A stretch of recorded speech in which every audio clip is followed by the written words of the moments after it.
Here's the big challenge of life. You can have more than you've got because you can become more than you are. That's the challenge. And of course the other side of the coin reads, unless you change how you are, you'll always have what you got. I have found in my experience that income does not far exceed personal development.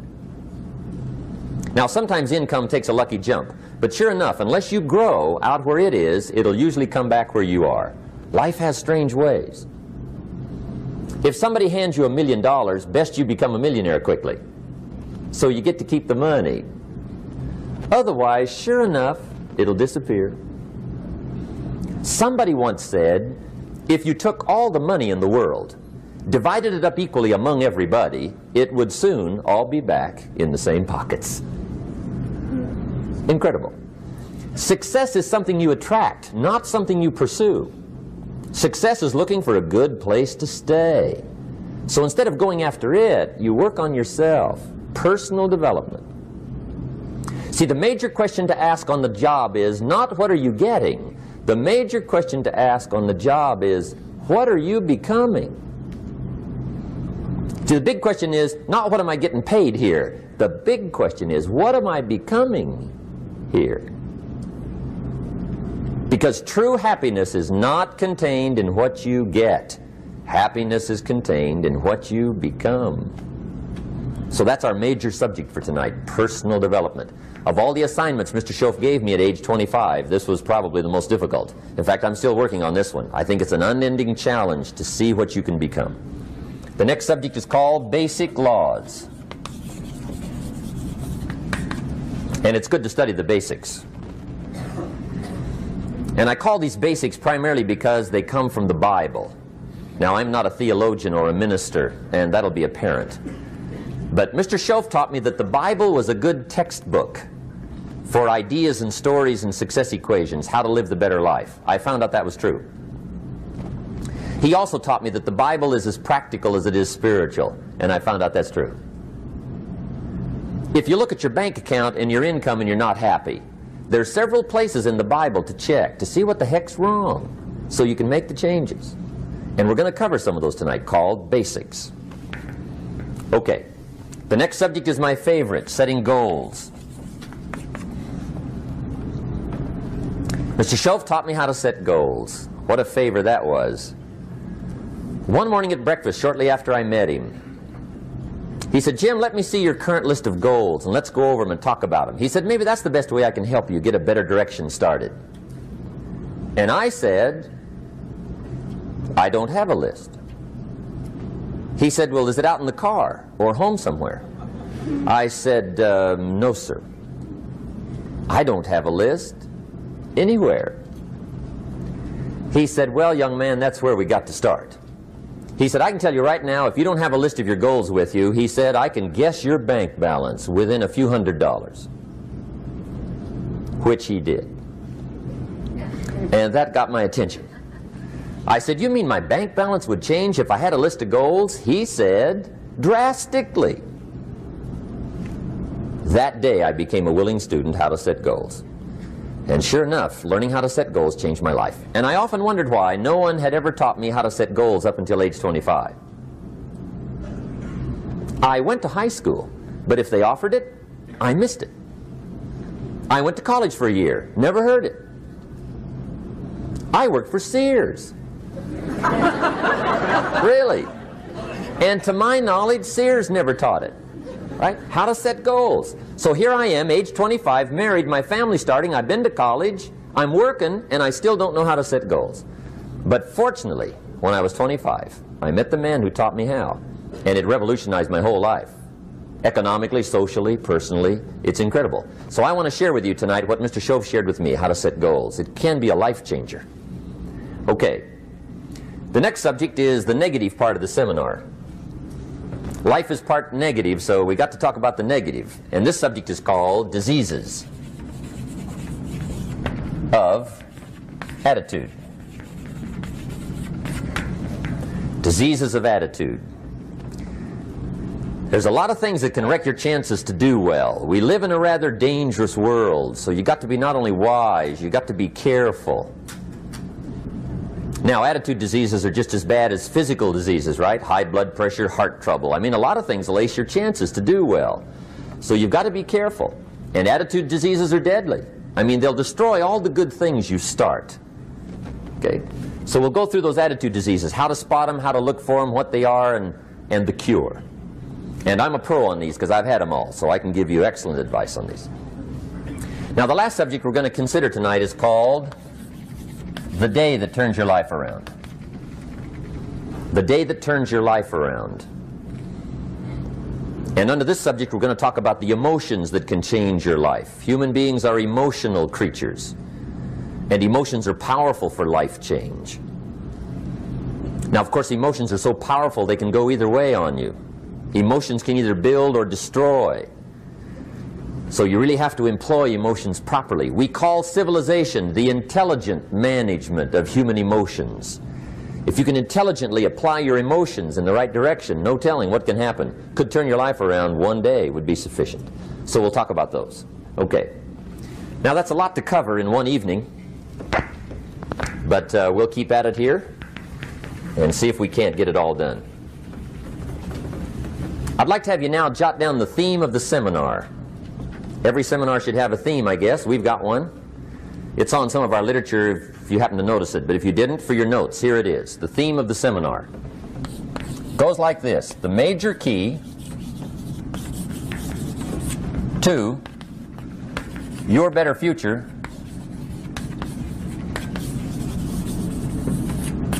is you. That's the theme of our seminar tonight. The major key to your better future is you. And I'd like to have you underline two words just to give it some added punch. Underline the word major and the word you, so that it reads, the major key to your better future is you. Now, my first suggestion is transfer this to a card or something where you can put it up, where you can see it every day. Preferably put it up where you can see it at the beginning of the day, before you go off to put the day together. This is a good phrase just to glance at, to keep in mind as you're putting the day together. It's called the silent seminar. If you'll just let this talk to you during the day, I found it to be tremendously helpful. The major key to your better future is you. For a big share of my life now, I didn't have this one quite figured out. Among a lot of things I didn't have quite figured out. Many things used to puzzle me back in those early days. I used to wonder why two people could work for the same company, one make twice as much money. Now see, that used to puzzle me. And maybe they were the same age, graduated from the same school, live in the same community, work for the same company, with the same products and the same services. They've got the same traffic, the same problems, and one makes $1,000 a month, the other one makes $2,000 a month. Now that was my puzzling question. Why would this long list be the same and the money twice as much? I asked, what's the difference between $1,000 a month and $2,000 a month? And I don't mean $1,000 a month, right? I could figure that out. But what makes the difference? Why would one person do twice as well, 3 times as well? Speaking economically. Now I know there's more than one way to do well. I understand that. But in this little narrow area called compensation, what's the difference? Well, back then, with my faulty thinking, I'm trying to reason it out. I thought, well, maybe time makes some of the difference, right? Some people do better because they have more time. I used to say, Harold ought to be able to do well. He's got a lot of time. If I had all of Harold's time, I could do well. Now, that's got to be dumb, right? Number one, you can't get somebody else's time. A guy says to me one time, he says, you know, if I had some extra time, I could make some extra money. I said, then forget it. There isn't any extra time. Hey, when the clock strikes 12 midnight, that about wraps it up, right? I mean, you can look around the gongs there for a little more, but it's over. You say to the guy, what are you doing? He says, I'm looking for extra time. See, they'll come and take you away, right? There isn't any more time. Now, if you can't get more time, which you can't, what could you get more of that would make a difference in economic results? And here's the key word. Make it a part of your notes. We're going to consider it tonight. The word is value. And I have a little phrase for your notes. Value makes the difference in results. Value makes the difference. You can't get more time, but you can create more value. Now here's the first lesson of economics. Everybody should learn it from the time they're old enough to understand what a dollar means. How to earn one, how to get one, how to keep one, what to do with it. First lesson of economics. We primarily get paid for value. That's lesson one. Bringing value to the marketplace, that's how you get paid. You don't get paid for the time. I know it takes time to bring value to the marketplace, but you get paid for the value, not the time. Now, since that's true, here's one of the key questions of the evening. Is it possible to become twice as valuable at the marketplace and make twice as much money in the same time? Could you become 3 times as valuable? Make 3 times as much money in the same time? Is that possible? The answer is yes, if. And it's always if, right? Life is known as the big if. Harry Truman once said, life is iffy. How true. And here's the big if, we're going to consider it tonight. It's possible to do much better at the marketplace if you go to work primarily on yourself. And that's the theme of our seminar tonight. Learning to work primarily on yourself. People have asked me for the last 24 years, how do you develop an above average income? And the answer is, become an above average person. Develop an above average handshake. Some people want to be successful, they don't even work on their handshake. As easy as that would be to start on. They let it slide, they don't understand. Develop an above average smile. Develop an above average excitement. Develop an above average interest in other people. Develop an above average intensity to win. See, that'll change everything. Probably one of the most frustrating experiences in life is looking for an above average job with above average pay without becoming an above average person. It's called frustration.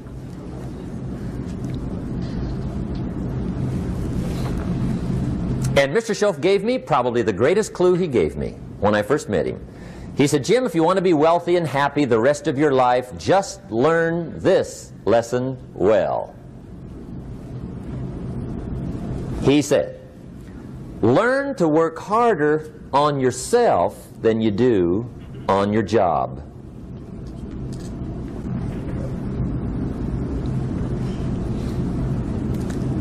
Then Mr. Schoaf gave me probably one of the most important clues among so many things he taught me, but this was in those early days. Mr. Schoaf was very kind, but he was also very abrupt. And he had these interesting questions to ask. I'm giving him a little rundown one day on how things hadn't worked out for me. He said, Mr. Rohn, I've got the answer for you if you will listen carefully. And listen carefully I did that day and for the next 5 years. If somebody's wealthy and happy, you gotta listen. He said, Jim, I've only known you a short time. But he said, it's already my honest opinion that for things to change for you, you've got to change. That wasn't quite the answer I was looking for. But that's the answer he gave me, and I pass it along to you on this warm summer evening in Anaheim, California, 1981. For things to change for you, you've got to change. Otherwise, it isn't going to change. Before I met Mr. Schoaf, I used to say, I sure hope things will change. Right? That seemed to be my only hope. If it isn't going to change, I'm in serious trouble. And then I discovered it isn't going to change, so I'm in serious trouble.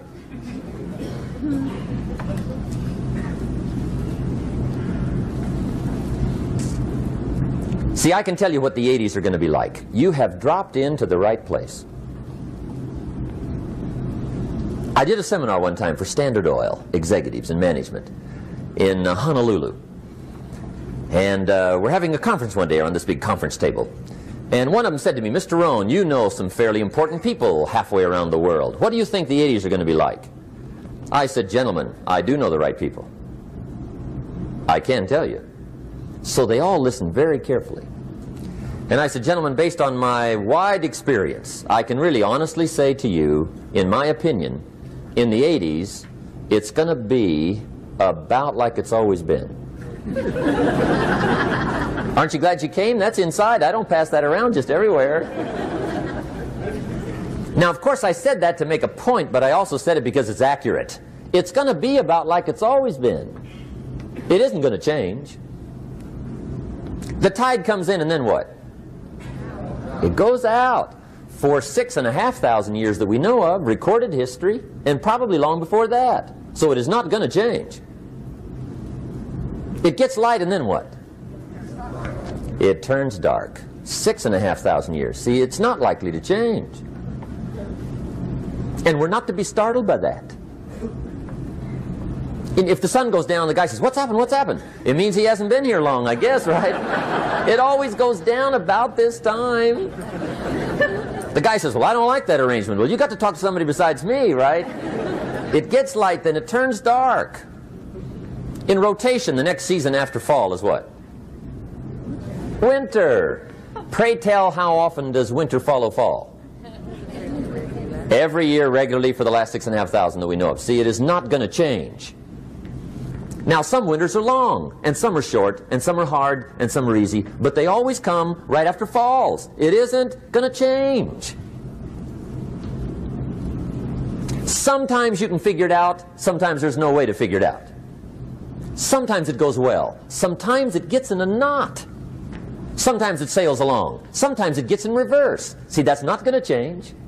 The last 6,000 years reads like this: opportunity mixed with difficulty. That's how it reads. It isn't going to change. The man says, "Well, if it isn't going to change, how will my life ever change?" Answer, when you change. And whether I'm talking to high school kids or business executives, my message is always the same. And it goes like this: the only way it gets better for you is when you get better.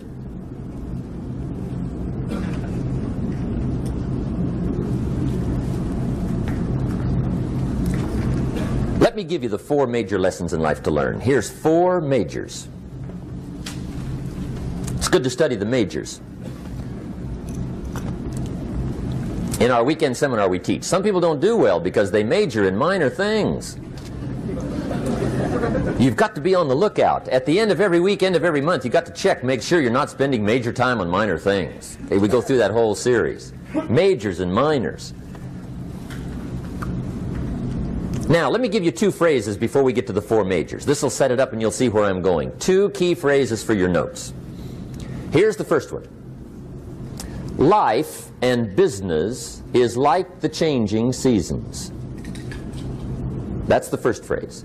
Life and business is like the changing seasons. One of the best ways to describe life, it's like the seasons. Frank Sinatra sings, "Life is like the seasons." Now here's the second phrase. Very important. You cannot change the seasons, but you can change yourself. You can't change the seasons, but you can change yourself. And see, that's how life gets better for you, not by chance, but by change. Now, here's the 4 major lessons in life to learn. I've got my first book finished. Came out a couple of weeks ago. This is in it. The 4 major lessons in life to learn. Here they are. Number 1, learn how to handle the winters. That's lesson 1. They come right after falls with regularity. Some are long and some are short and some are hard and some are easy, but they keep coming. You must learn to handle the nights. They come right after days. You must learn to handle difficulty. It comes right after opportunity. You must learn to handle recessions. They always follow progressions. For the last 6,000. See, it isn't going to change. The lesson you must learn is how to handle it. And there's all kinds of winters, right?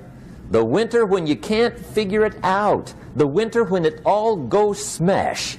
The winter when it turns belly up. The winter when it won't work, when you've run out of money and you've got a broken heart. See, those are winter times. There's all kinds. Economic winters, social winters, personal winters.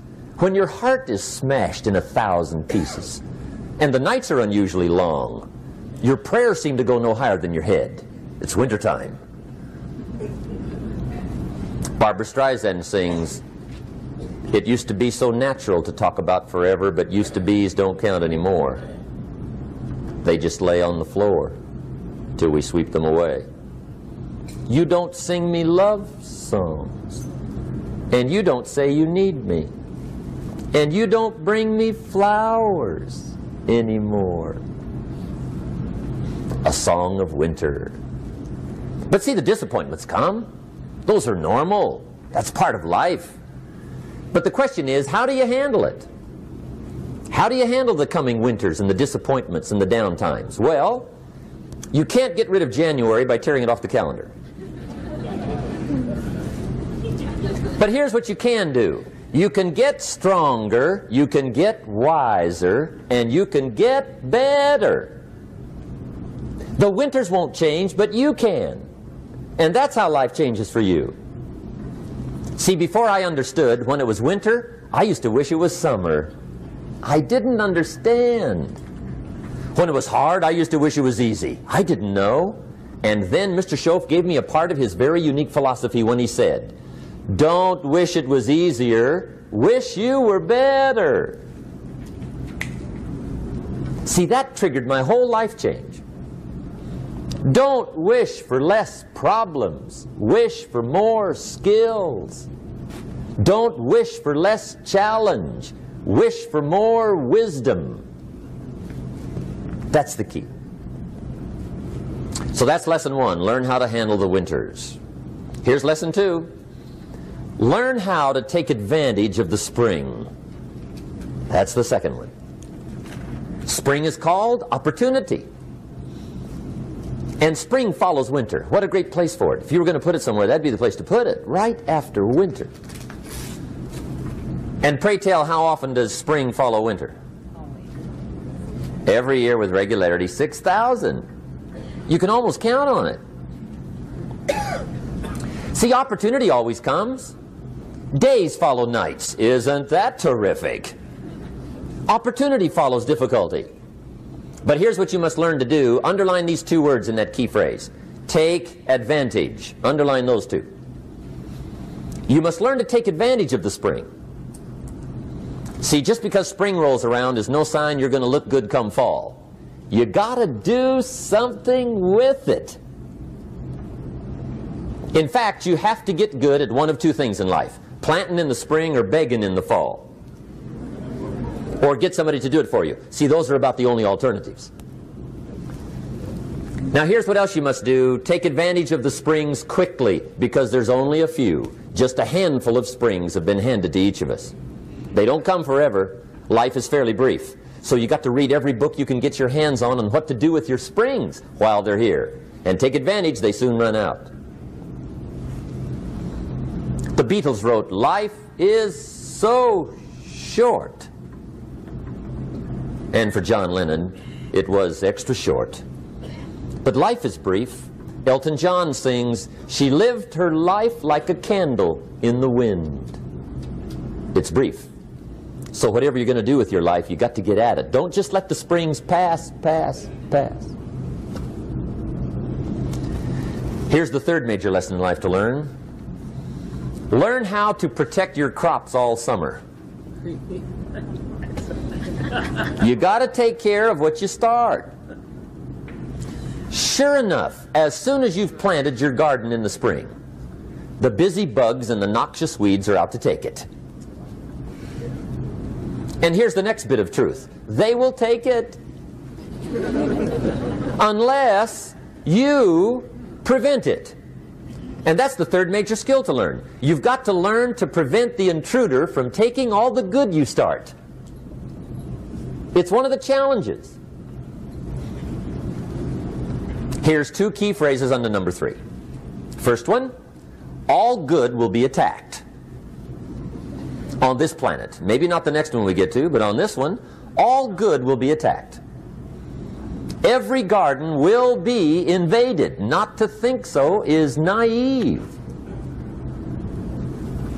And here's the second phrase. All values must be defended. Political values, social values, community values, family values, marriage values, friendship values, business values. Every garden must be tended all summer. Third major lesson. Now here's number 4. Fourth major lesson in life to learn. Learn how to reap in the fall without complaint. Learn to reap come harvest time without complaint. Take full responsibility for what happens to you. It's one of the highest forms of human maturity, accepting full responsibility. It's the day you know you've passed from childhood to adulthood, the day you accept full responsibility. And another note, learn to reap in the fall without apology. Without apology if you do well, and without complaint if you don't. That's maturity. I used to have that long list of reasons why I wasn't doing well. To explain. You got to explain, right? Otherwise you're going to look bad. I used to have this funny list called Reasons for Not Looking Good.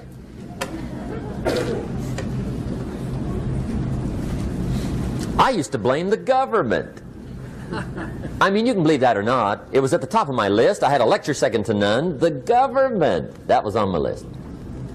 I used to blame taxes. Look what you got left after they take everything. And they expect you to do well.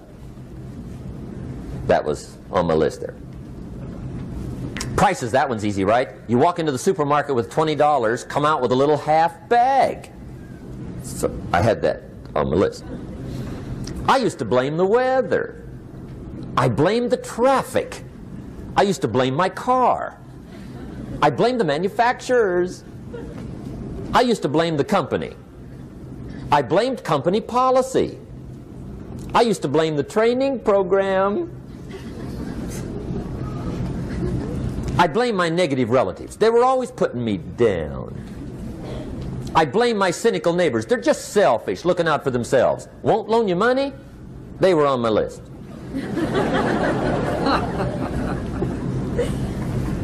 I used to blame the economy.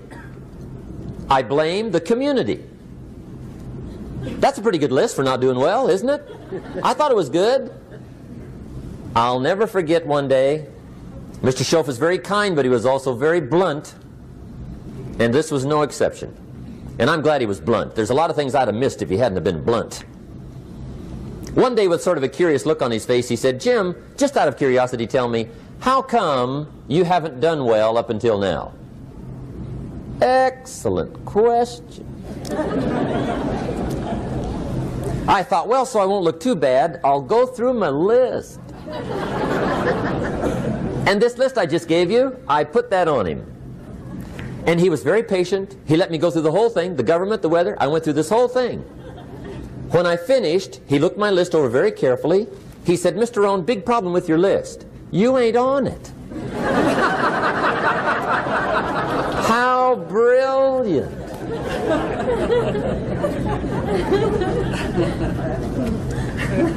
When I went to work for him a few months later, I learned very quickly to tear up my list, reasons for not doing well, and I threw it away. And I got me a fresh piece of paper. And I put one word on it. Me. There's a Black Heritage spiritual that says, "It's not my mother nor my father, nor my brother nor my sister, but it's me, O Lord, standing in the need of prayer." See, I used to blame everything outside. And then let me give you a little philosophy that helped turn my life around. For your notes, here it is. It's not what happens that determines the quality or the quantity of your life. It's not what happens. And the reason is because what happens happens to about everybody. No different. The sun went down on all of us last night. A common event, a happening. And I found out that the same things can happen to two different people. One gets rich and one stays poor. Why is that? It's because it's not what happens, but rather it's what you do that changes everything. So that's a key phrase. It's not what happens, it's what you do. What happens is about the same. You might put that in parentheses here. Same. What people do, that's what's different. Anything can happen, right? Everything can happen. I've heard all the stories. I've been one of the stories. Hey, we could all tell stories all night long, right? Happenings. Anything can happen. Have you heard of Murphy's Laws? Anybody here heard of Murphy's Laws? Okay, most of you have.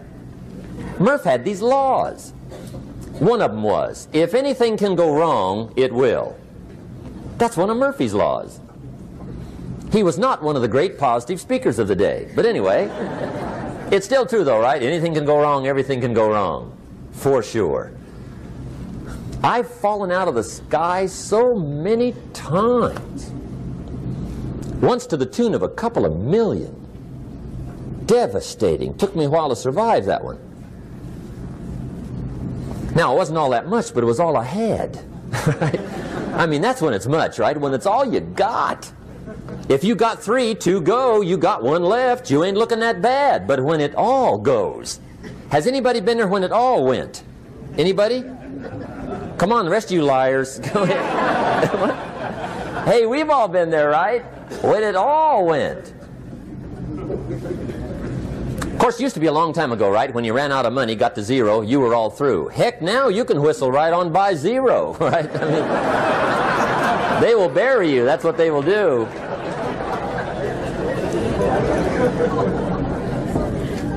But see, those are the happenings, right? Everything can happen. Anything can happen. But it's not the happenings. It's what you do about it. Somebody says, yeah, but you don't understand the disappointments I've had. Come on. Everybody's had their share. Disappointments are not special gifts reserved for the poor. Everybody has them. The difference is what you do about them. It's not the weather. I used to blame the weather, and I discovered it rains on the rich. So see, that won't help.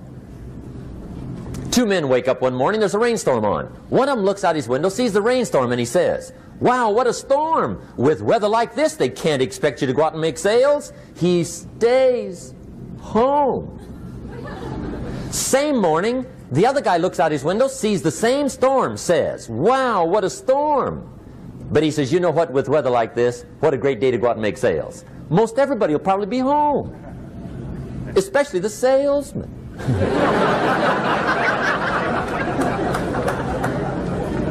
See, that's the difference in how your life works out. It's not what happens, it's what you do. So here's one of the key questions of the evening. Starting tomorrow, what are you going to do that'll make a change in your life's direction? Good question. What are you going to do starting tomorrow that'll make a difference? Now see, if you don't do something starting tomorrow that'll make a difference, guess what?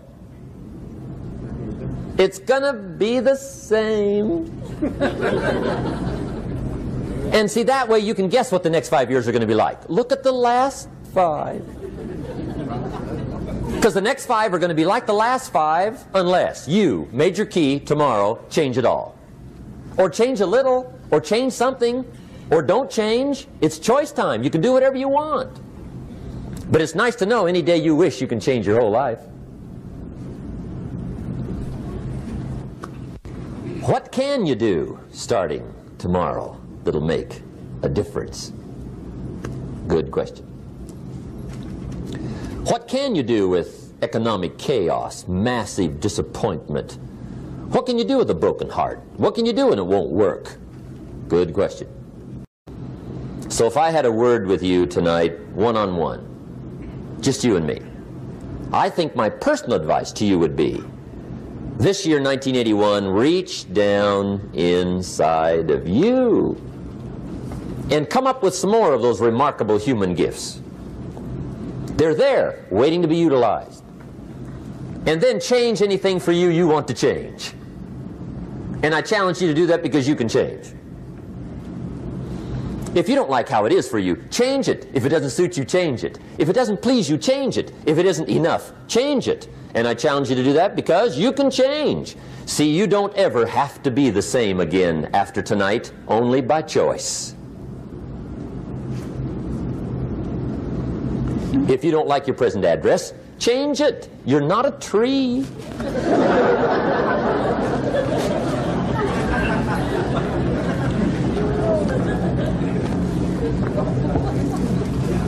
Now, let me give you 3 steps to personal development. Let's get down to the nitty-gritty.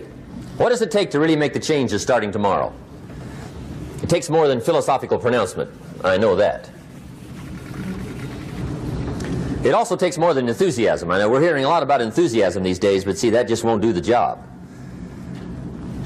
We're still hearing the old cliches of the 30s, right? To be enthusiastic, you must act enthusiastic. But see, that's not going to help. After you have leaped about, there are some things you got to do, or it isn't going to change. See, you can get all excited about lifting 200 pounds till you get to the gym. And then you need a new excitement. And the new excitement is called discipline. Major step to human progress. Discipline. If there's one thing to get excited over, that's it. Get excited over your ability to make yourself do the necessary things. What could you make yourself do starting tomorrow that would change it all? No! Tell him. Now, see, that's exciting. On any given day, you can massively change the direction of your life. Murder is a clear example that any one person on any given day can forever alter the course of their life. It just happens to be a negative act. But just as sure as you can commit a negative act, you can also commit a positive act and forever alter your life, whenever you wish. Now that's exciting. And whatever that act might be that changes your life. The guy finally takes a shotgun to his car and blows out every window, destroys every tire, puts 100 rounds in this shabby old thing. And he says, I have driven this embarrassing thing for the last time. And not only will I never drive it again, nobody else will ever drive it again. And he lets that shuddering thing stand there for a while as a monument to the day he said, today my life changes. Now who can do that? Anybody. When can you do it? Whatever day you pick.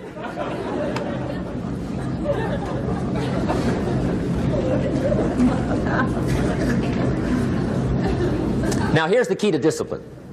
Start with the little disciplines, get excited over the little disciplines, and get right on those, because those will lead to the big ones. You can't handle the big challenges in life unless you take on the little ones. Make a list of all the things you can do, get right on those, discipline yourself for those, both for the results and for the muscle and for the practice, so that when life hands you some big challenges, you'll be ready, you'll have the muscle. But see, if you don't handle the small ones, you can't take care of the big ones.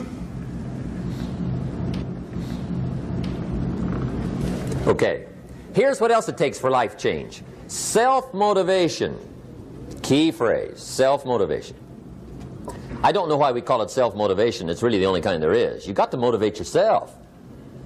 Because I found out you can't change people. They can change themselves, but you can't change them. Lord knows some I've tried. But see, it won't work. People have to change themselves. I learned some of those lessons early. I built a little sales organization way back in those early days. I'm 25. And I had some nice people. I said, I'm going to make these people successful if it kills me. I almost died, right? I mean, you can't do that.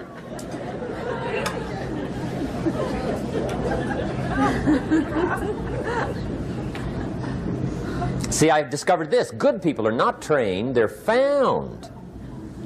You find good people. You don't make them good, you find them good. Training really is for the purpose of finding good people. You don't need much instruction for a good person. Too much training probably means you got the wrong people.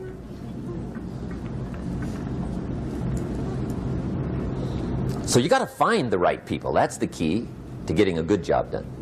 One of the major things we learn in management, lesson 1, don't send your ducks to Eagle School.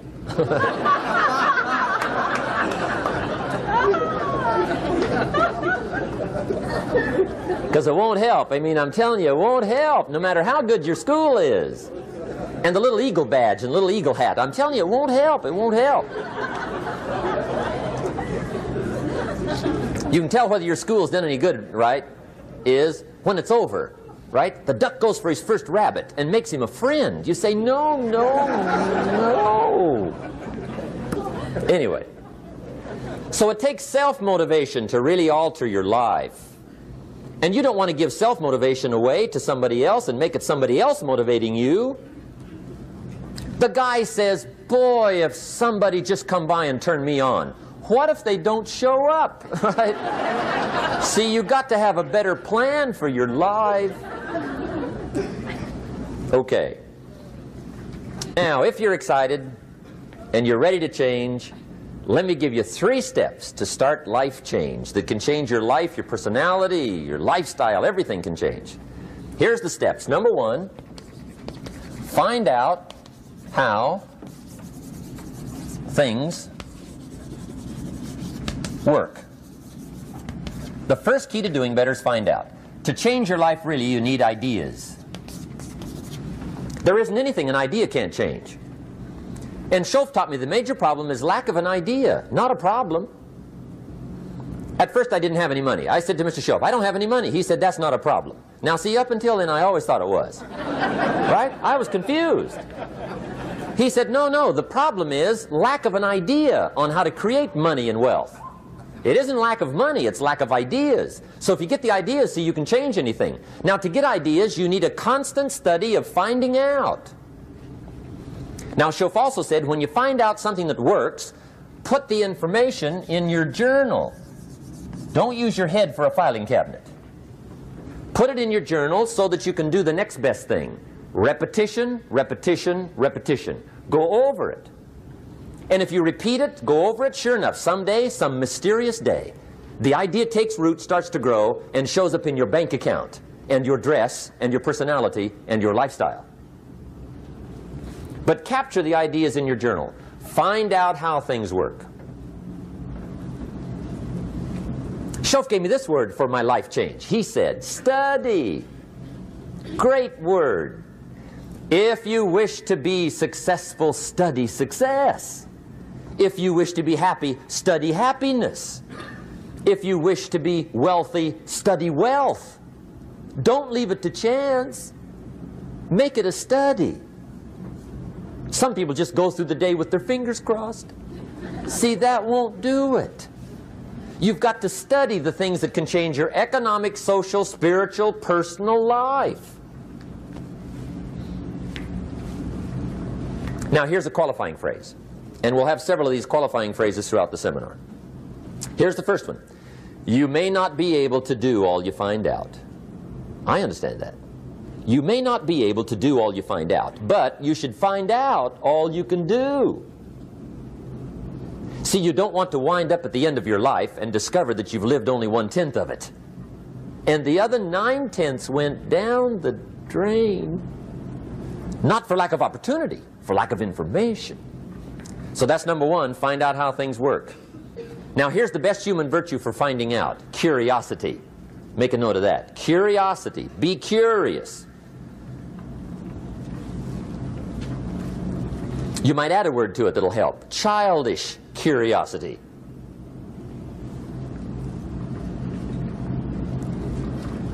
What will kids do if they want to know something bad enough? Bug you, that's the phrase. They can ask 1,000 questions. You think they're through? They got another 1,000. They'll drive you to the brink. It's a virtue. When you gotta know, be like a child. In fact, Jesus, the master teacher, said, unless you can become like little children, you might as well forget it. You don't have a prayer. Excellent advice. You got to be like children. 4 ways, in my opinion, to be like a child. Number 1 is curiosity, and number 2 is excitement. Get excited like a child over your ability to make yourself do anything for change. 3rd is faith. Have faith like a child. Adults are too skeptical. And 4th is trust.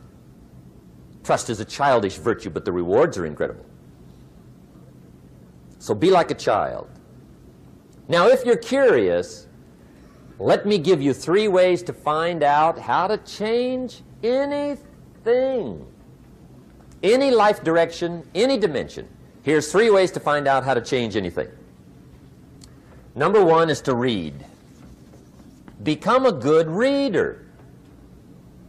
All of the successful people I know and work with around the world, they're all good readers. Curiosity drives them to read. They got to know. They just read.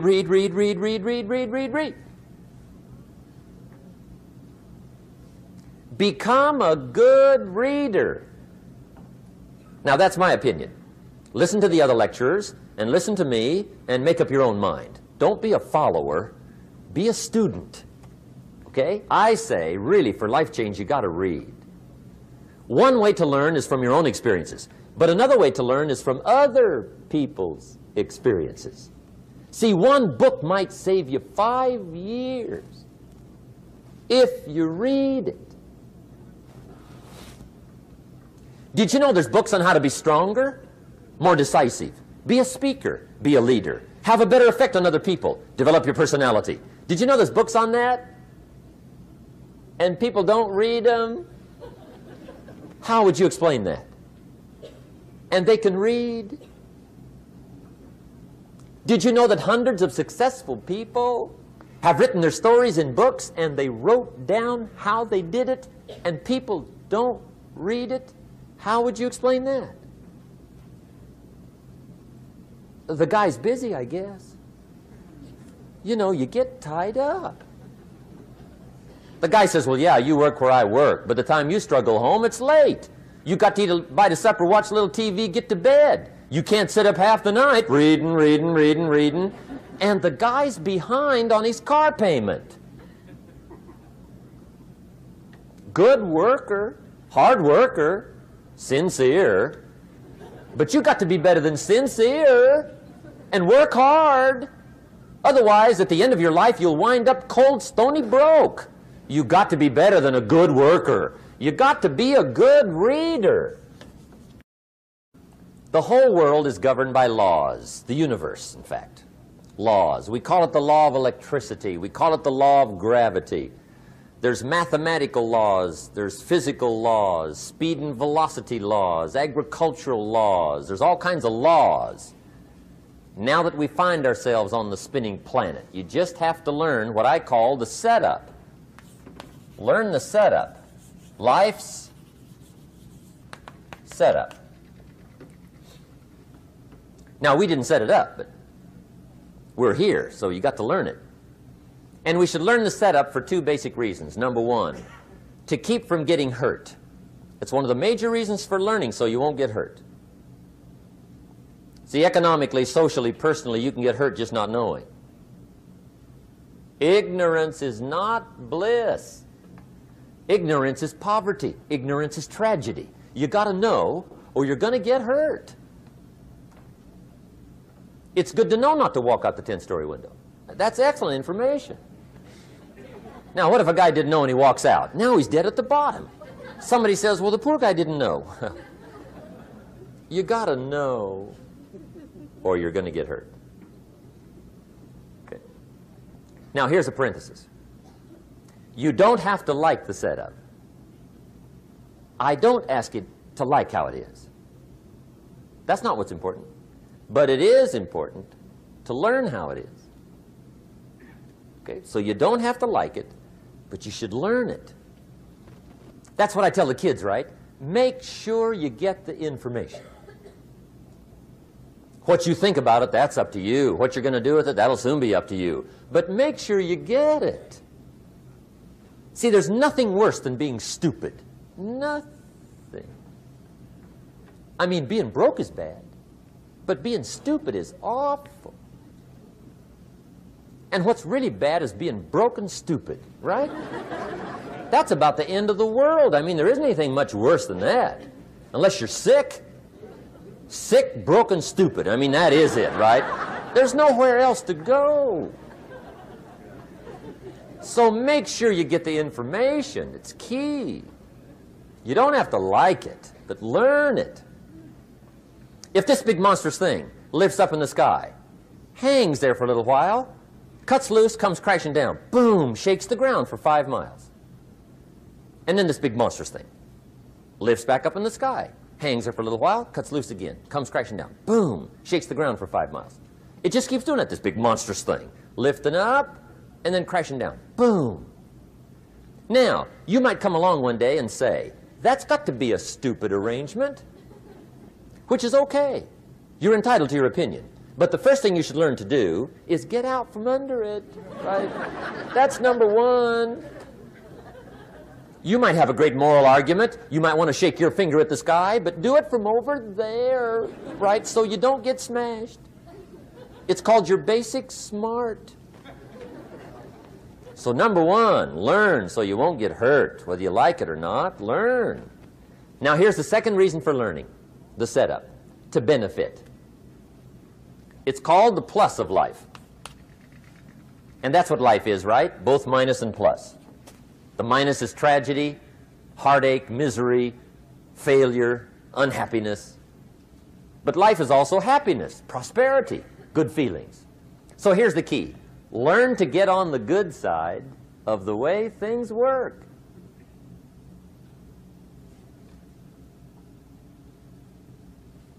Now here's 2 of the basic laws, and we'll take our break. Shof taught me these. They come from the Bible. Now again, I'm an amateur, okay, when it comes to the Bible. I'm not a pro. So you'll sort of have to take my way of putting it.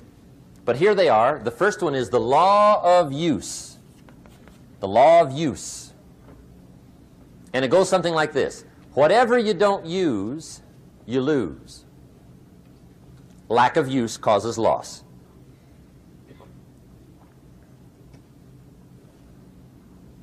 On this planet, maybe not the next one, but on this one, if you tie your arm to your body, leave it there long enough, you'll never use it again.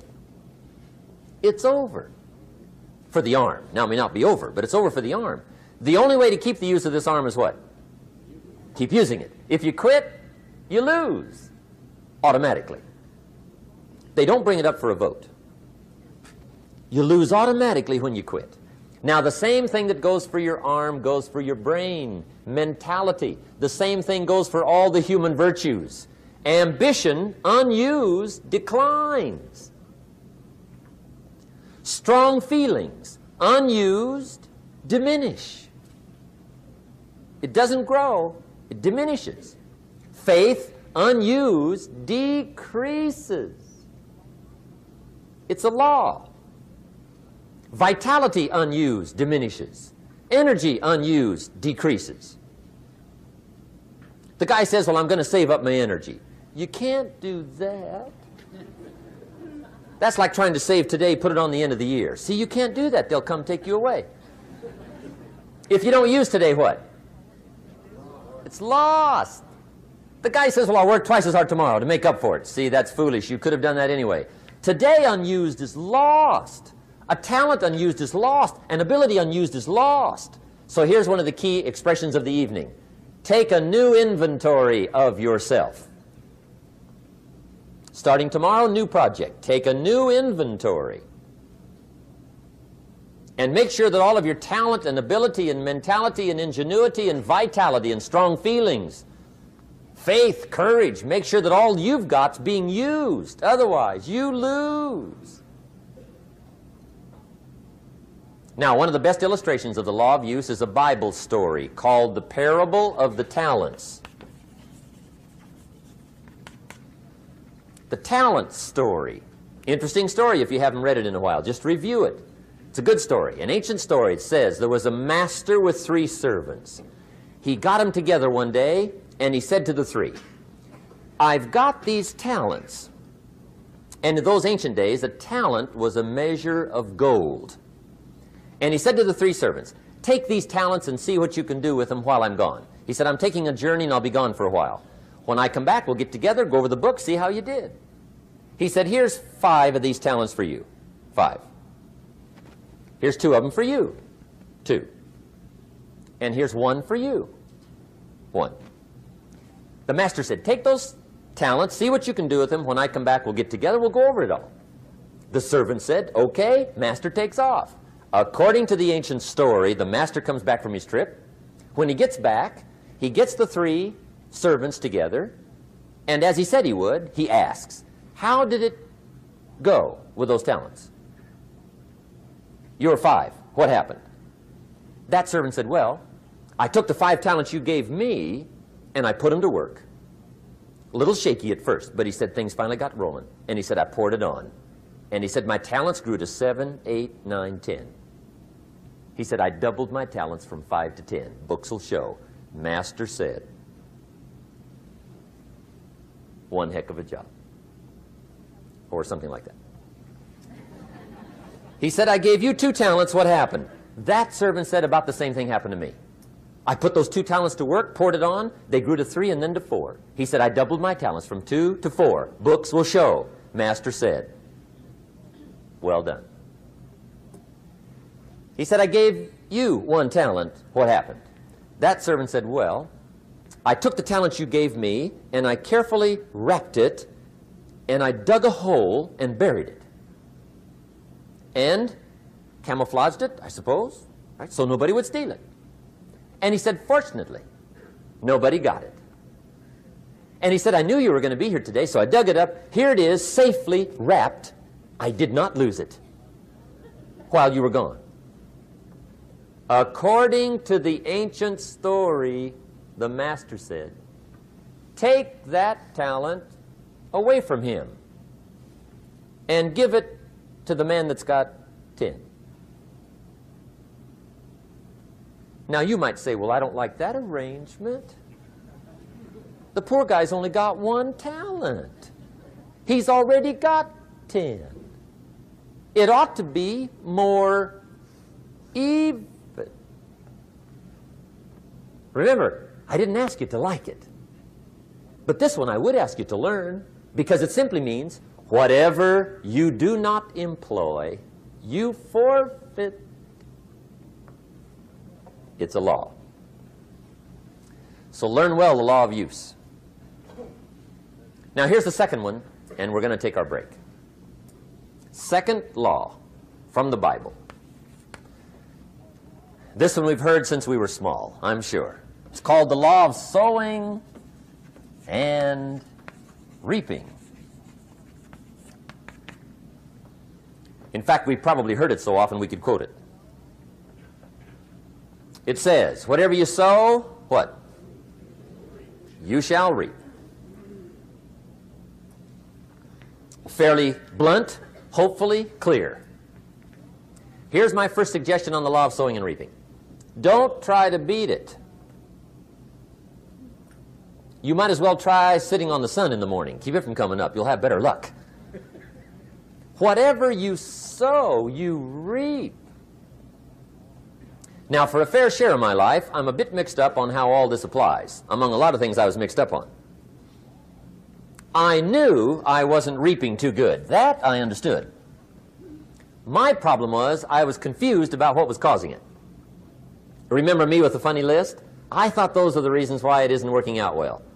And then Mr. Schoaf gave me the clue that helped me figure it all out. He said, Mr. Rohn, I have another answer for you. There's another way to quote this law that'll show you where the problem is so you can go to work on it right away. All you need to know is where the problem is. Then you can go to work on it. So he quoted me the law another way, and I found out what my problem was. Here's the way you quote the law. Whatever you reap is what you've sown. Now I knew what my problem was. Whatever you reap is what you've sown. If you don't like the crop, who do you look up? Answer, whoever planted it. And where do you find who planted your crop? Answer, in the mirror. What I finally learned to do come fall was to go to the mirror. That's where you go.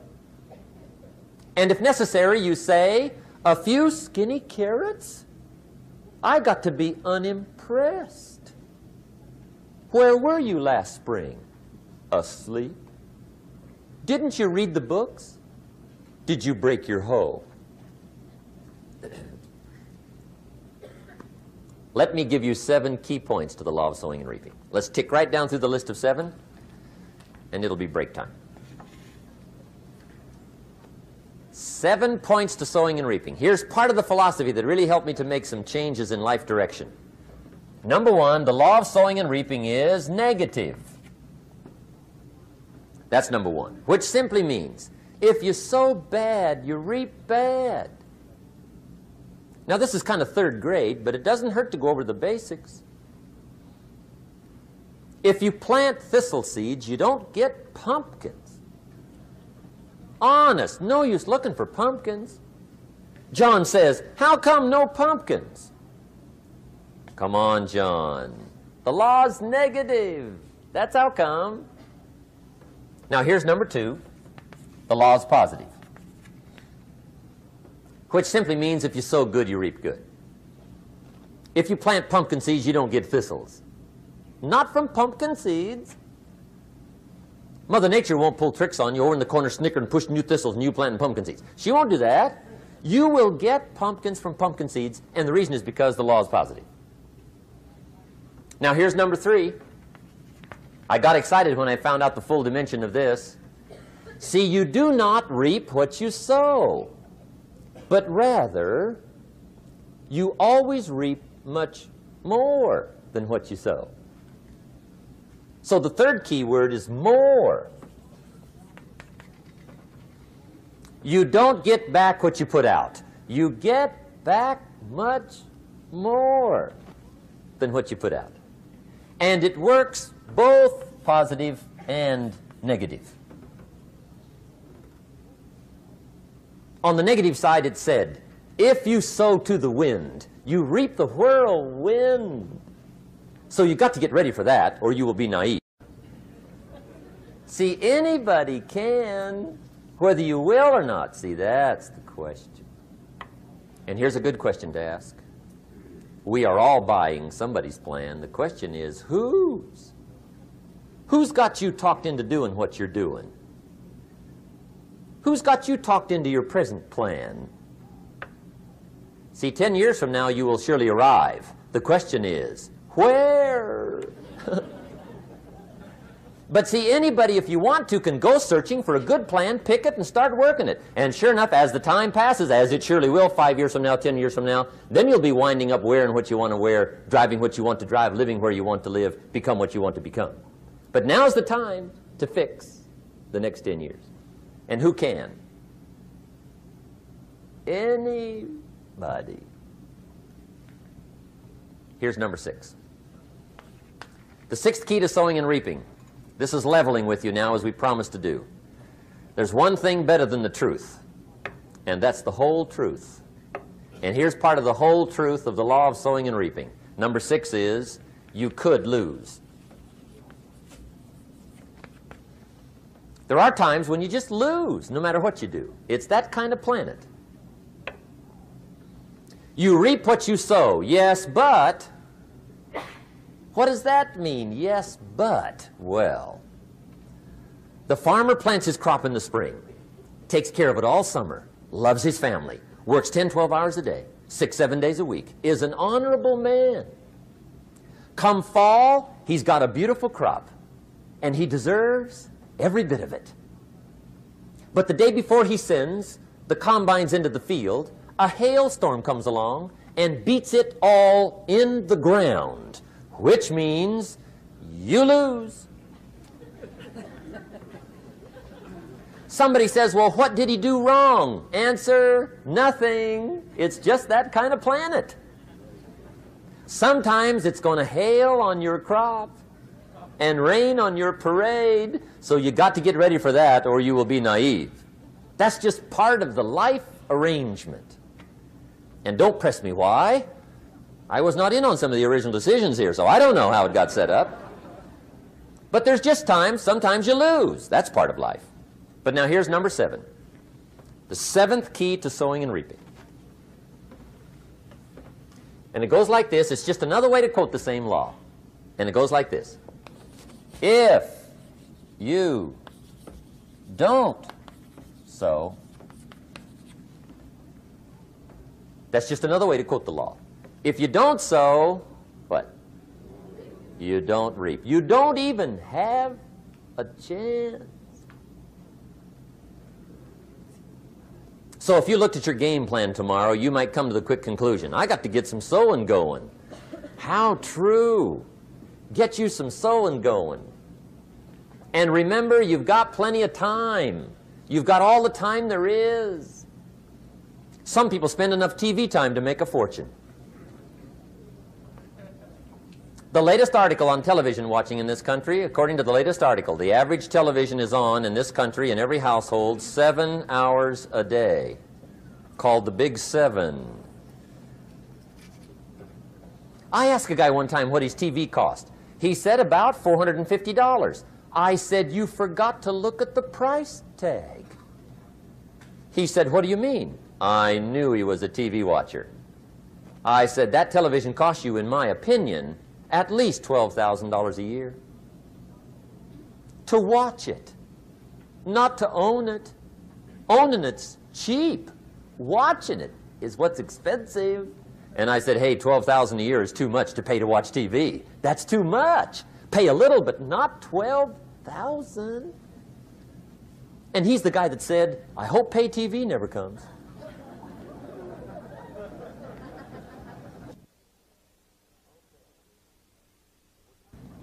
Okay. We're trying to cover an awful lot tonight. I realize that. But my time schedule is such that we just have to sort of give it all to you and let you sort the rest out. I wish we had plenty of time for questions and answers and that whole thing, but our time is just limited. But we are trying to go through an awful lot. I realize that. But looks like everybody's getting it. This is about the note-takingest crowd I've seen in a long time. Incredible. Does anybody have 5 pages yet? Anybody? Oh, fantastic. Incredible. Okay. Maybe you heard the story about the preacher down in Texas, southern part of the country. He was an evangelist back in the horse and buggy days. And he was very good at being an evangelist, and a lot of people used to come and hear him preach. And one day he put up his tent in one of these Texas towns and expected a big crowd as usual, come and hear him preach. And he got there, first night of the tent revival, walked in. 7:30, time to start. And to his surprise, the tent was empty. He thought, well, something must be drastically wrong. So he waited till 7:45, nobody showed up. 8 o'clock, zip. Finally, 8:15, one lone cowboy wandered up on his horse, tied his horse up outside, came in, sat down on the front bench, right, waiting for something to happen. The preacher thought, well, at least I better go down and talk to the cowboy. So he walks down, talks to the cowboy, and he says, Cowboy, I'm the preacher. And he said, I don't know what to tell you. Something's gone wrong. He said, this tent was supposed to be full of people. He said, I'm embarrassed. He said, you're the only one that showed up. And he said, I really don't know what to do. And the cowboy said, well, I'm not a preacher, so I really can't tell you what to do. You know, he said, I'm just a cowboy. But he said, I know this, if I went out to feed my cattle and only one showed up, I'd at least feed it. The preacher thought, hey, the cowboy is right. If you've got a good idea to share, you should share it, if there's 1 or 1,000. So he got kind of inspired by this conversation, and he jumped up on the platform and started to preach, as if the tent was full of people, just exploded. And he went for an hour and 15 minutes, just kept rolling. Finally, he quit. And when he finished, he came down off the platform and talked to the cowboy again. He says, "Well, cowboy, what did you think of my sermon?" And the cowboy said, "Well, I'm not a preacher, so I really can't tell." You know, he said, "I'm just a cowboy." But he said, "I know this. If I went out to feed my cattle and only one showed up, I'd feed it, but I wouldn't dump the whole load on it."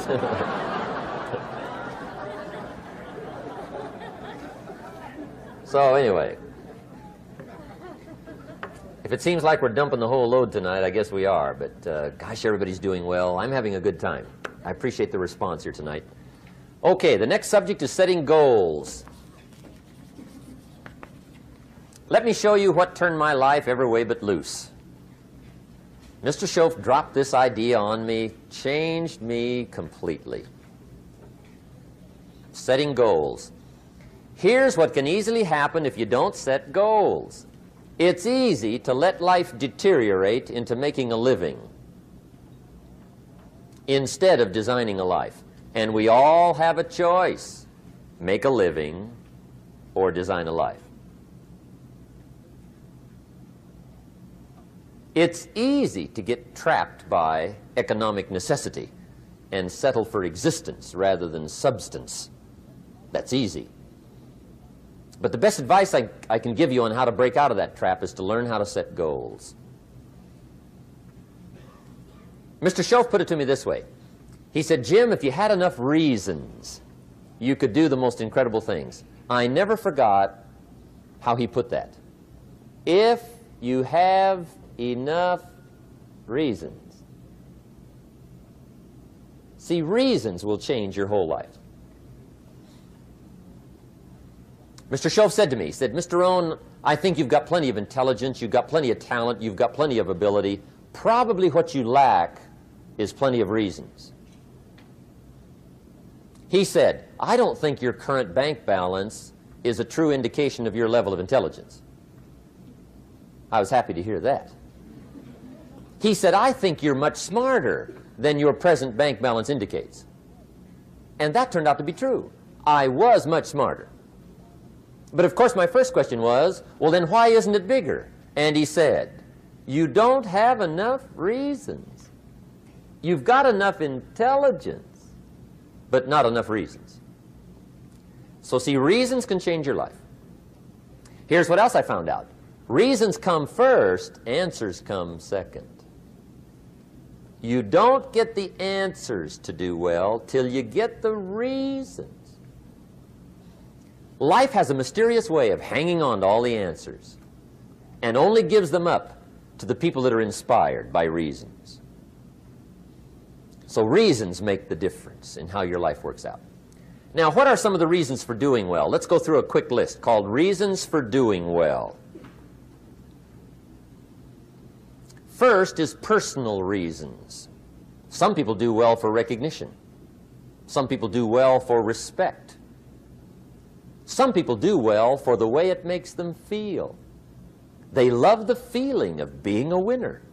Those are good reasons. I have some millionaire friends that keep working 10, 12 hours a day, making more millions.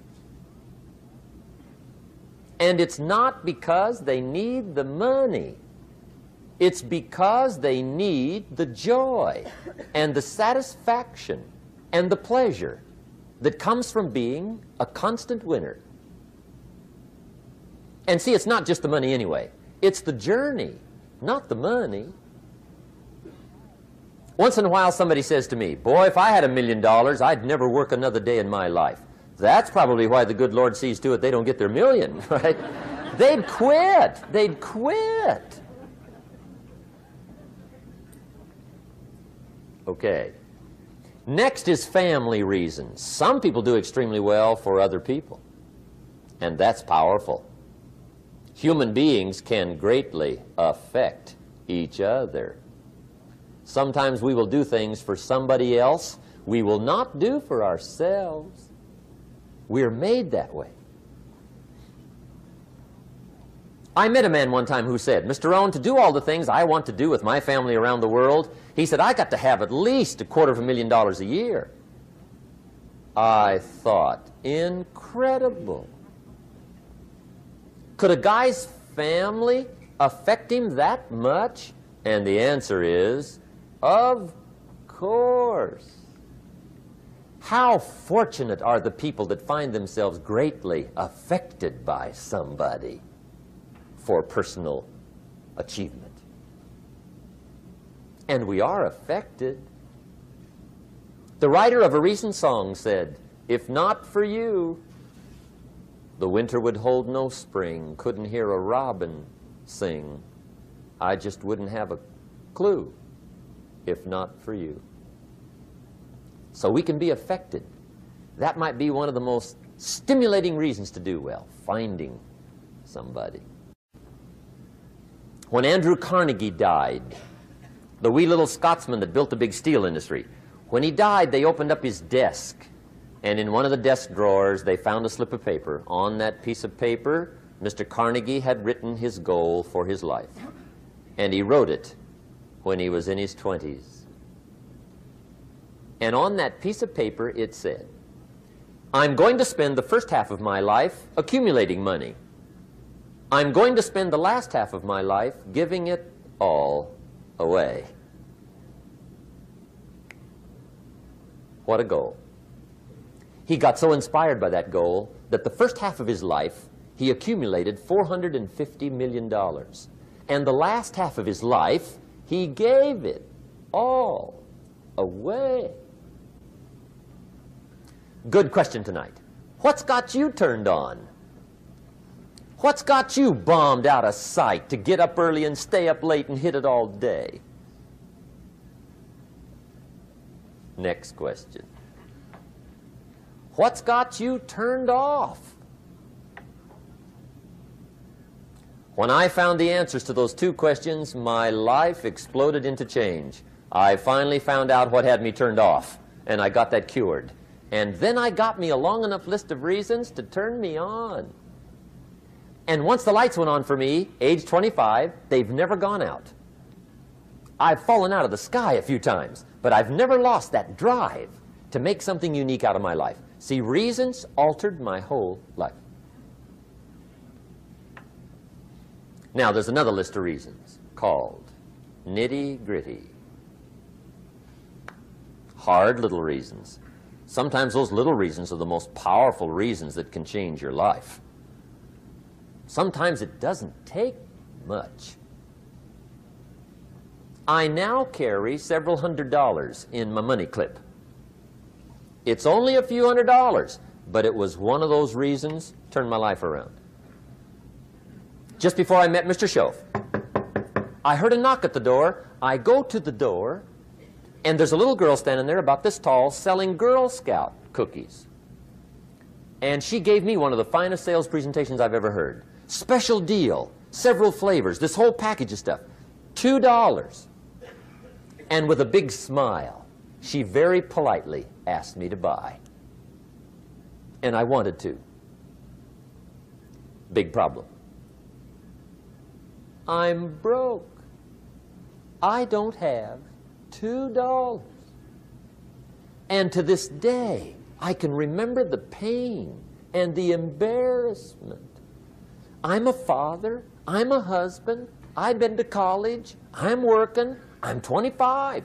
I don't have $2. And I didn't want to tell her that for some reason. So I did what I thought was next best. I lied to her.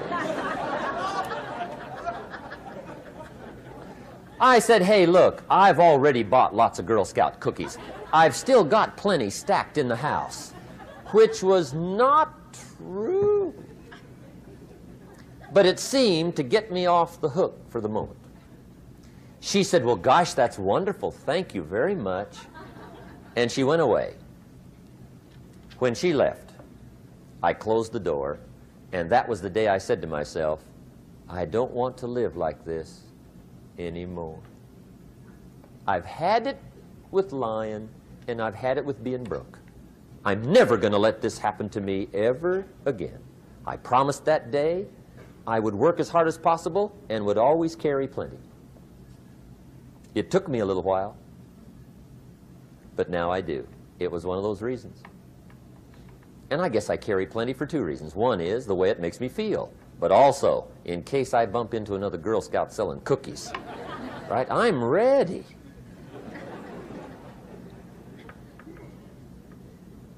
I walked out of the Bank of America one time up in Saratoga, California, where I used to live. Two little girls selling candy right outside the bank. Good place. Some girls' organization they're working for, right? I come walking out of the bank. This first little girl walks up to me. She said, "Mister, would you like to buy some candy?" I said, "I probably would." "What kind is it?" She said, "It's almond roca." I said, "My gosh, that's my favorite." She said, "Wonderful."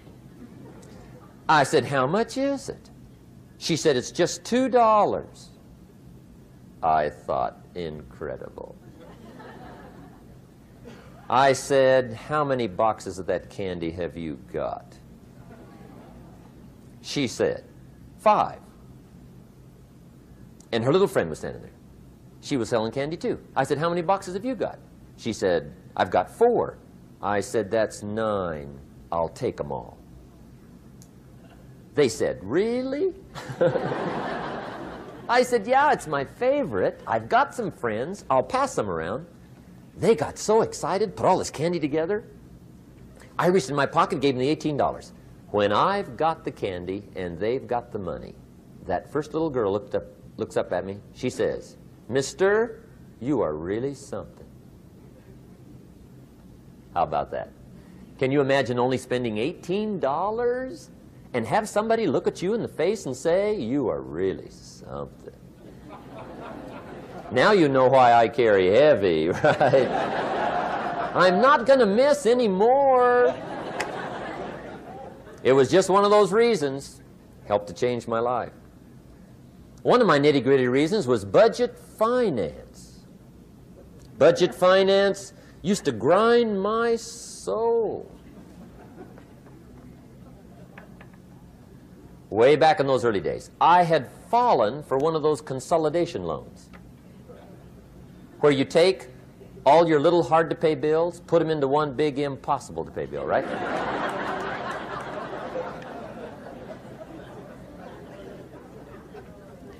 I would get 4 or 5 payments behind. This one guy used to call me day and night.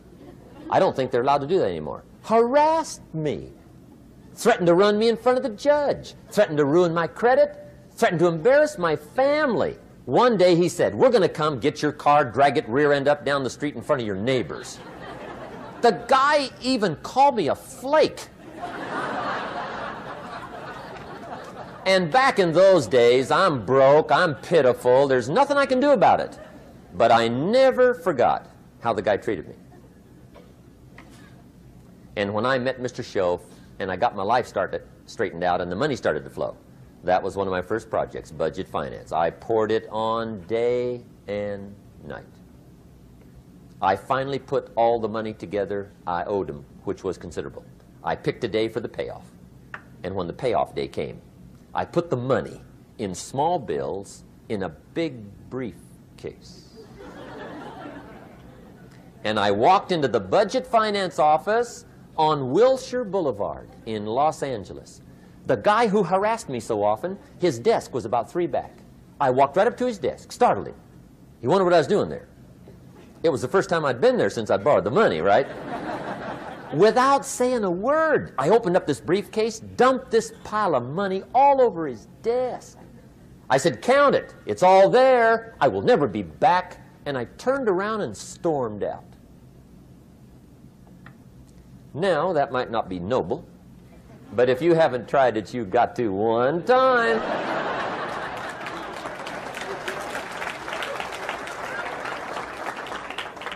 It can be the day that turns your life around. All you need is a reason that turns you on. One of my dear friends, Robert Depew, Bobby used to be a school teacher in Lindsay, olive capital of the world. Bobby taught school several years, got a little weary teaching school. One day decided he wanted to get into sales. So without telling anybody, he just up and quit his job teaching school and jumped into sales. When he did, His brother made fun of him, laughed at him, put him down, said Robert's lost his mind. Had a good job teaching school. Now he thinks he's a salesman. He's going to go down the drain, lose everything. Just put him down something fierce. Bobby said, the way my brother acted when I got into sales, he said that made me so mad, I decided to get rich. And my question for you tonight is it possible to get that mad? Of course. Wealth is not a matter of intelligence. It's a matter of inspiration. Today, Robert happens to be one of my millionaire friends. Bobby's rich.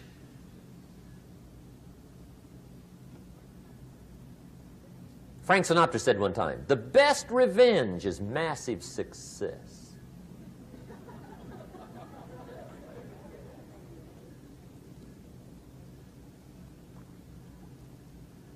Hey, get you a long enough list of reasons so that after tonight you never lack for inspiration. You might not have all the answers right away, but you can get the answers if you can get the reasons. Now, let me give you a little simple formula for goal setting. Okay? We take 2.5 hours on the weekend for the whole 10-year plan. We don't have time for that tonight. But let me get you started with a little simple formula Mr. Schoaf gave me. And maybe this will be helpful. First of all, I've divided goals into two parts. First is long range. Long range goals. That's your dreams. Your dreams for the next 3, 5, 10, 20, 30, 40 years. Actually, the rest of your life. Your dreams. You've got to keep dreaming. Ronald Reagan, president, said to the joint session of Congress a few weeks ago, the Republic is a dream. And if we don't keep dreaming, we will lose the Republic. Your better future is a dream for yourself and for your family. Where do you want to go? What do you want to do? What do you want to be? What do you want to see?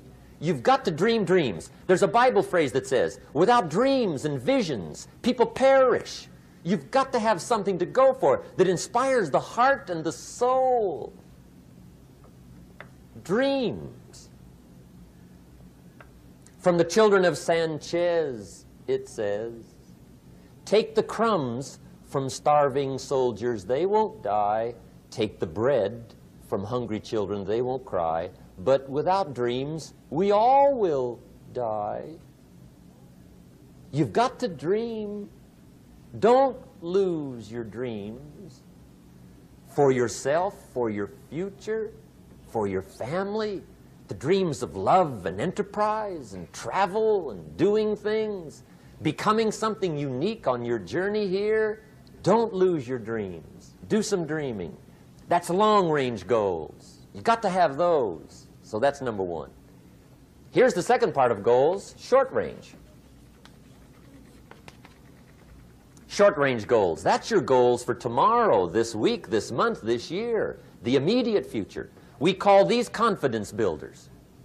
Because if you set up something short-range, go for it, get it, latch onto it, work hard, accomplish it. That starts building your strong feelings to go for your dreams.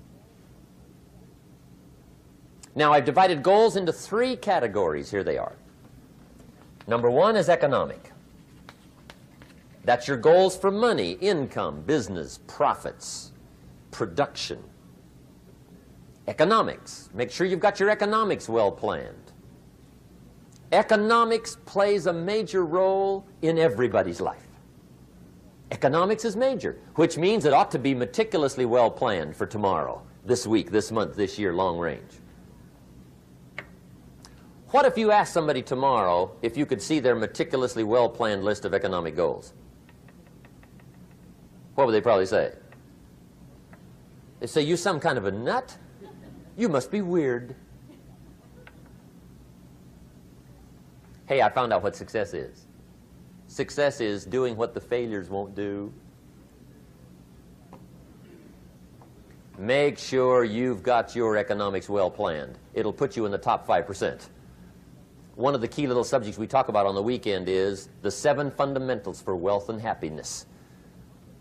And that's one of them, well-planned economics. It's a fundamental if you want to do well. Join the top 5%. Anybody in this room can join the top 5%, if you will. Okay. Now here's the second category of goals, things. Make a list of the things you want. And on my list of things, now I put everything. Little things as well as major things. Doesn't matter how small it is, it goes on my list. I used to just put major things, cars, homes. I don't do that anymore. I now load my list with everything. Everything. And the reason is, part of the fun of having a list is checking it off. That's it. Boy, at the end of the day, if you can go, got it, got it, got it, got it, got it, got it, whatever it is, right? You get into the habit. So load up your list, the things you want. Now, when you check off something major, celebrate. That's an important point to make. Celebrate your achievements. Live it up. Have a party when you reach something you've worked for a while. See, we all grow from 2 experiences. One is called the pain of losing. The other one is called the joy of winning. We need both of them. Amplify them as much as you can, which also means make losing painful. If you set up something, fooled around, didn't get it, put it on yourself. On the other side, if you did get it, congratulate yourself. Self-congratulations is a sign of maturity. Seeking congratulations is a sign of immaturity. But hey, winning and losing, see, that's what it's all about. That's the name of the game. Now, some people lead such mediocre lives, at the end of the day, they don't know whether they're winning or losing. They got no clue. Guy's just going through the day with his fingers crossed. There's a better way.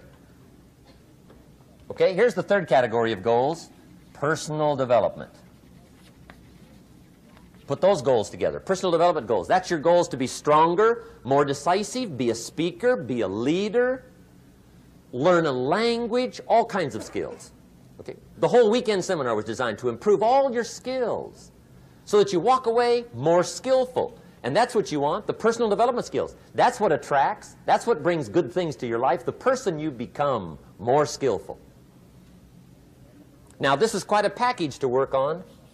Economics, things, personal development. For tomorrow, this week, this month, this year, long range.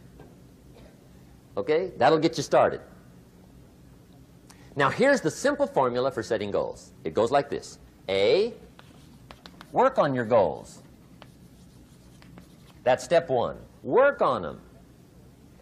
And I put the word work there deliberately. Setting goals is plain hard work. I don't want to kid you. We haven't come here tonight to kid each other. It's work. I know it's work. That's why a lot of people just let it slide. It's work. Many people work hard on their job, but they don't work hard on their future. They just let that slide.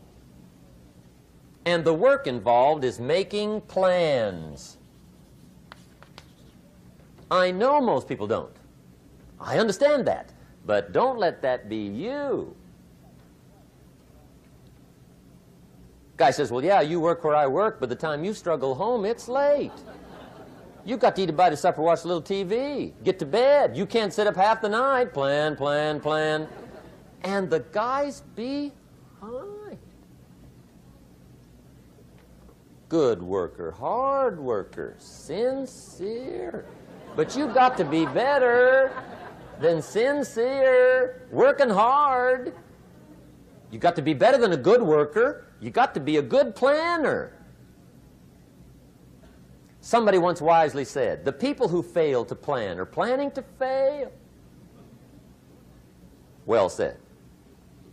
So work on your goals. Here's step 2. Write your goals down. That's so important. I teach my staff around the world, put your goals in your journal.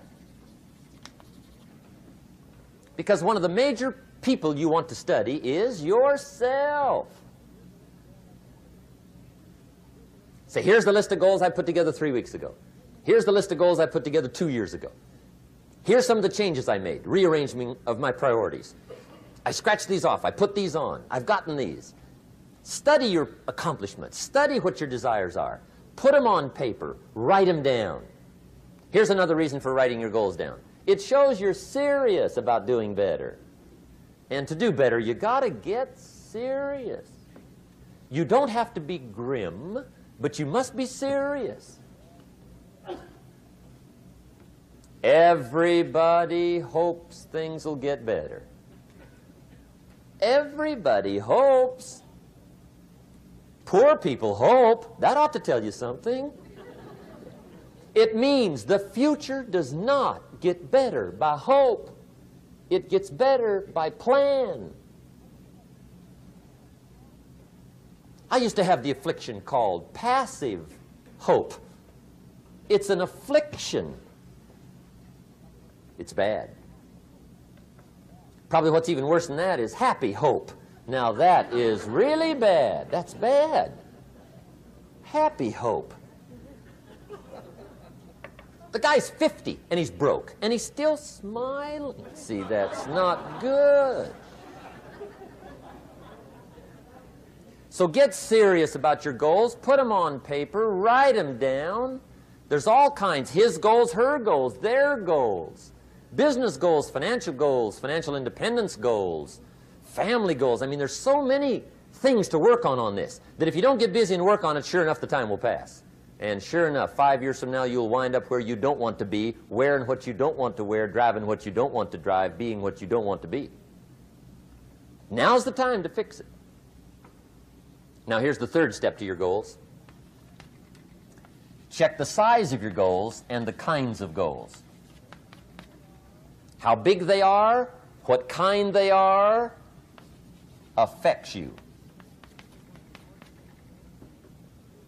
And here's one of the important phrases of the evening. Your goals are affecting you, whatever they are. Your goals affect your handshake. Your goals affect your attitude, personality. Your goals affect the way you walk, the way you talk, the way you dress. All day long, we're being affected by our goals. Now, some people have goals, but they have such lousy goals. The effect is bad. I asked a guy one time, what are your goals for this month? The guy said, look, if I could just scrape up enough money to pay these lousy bills. That was his goal. I'm not saying it isn't a goal. It's a goal, but it's such a lousy goal, the effect is bad. You don't jump out of bed on Monday morning and say, oh boy, another chance to go out and scrape up the money to pay my lousy bills. See, you don't do that. Usually you say, oh, not another Monday.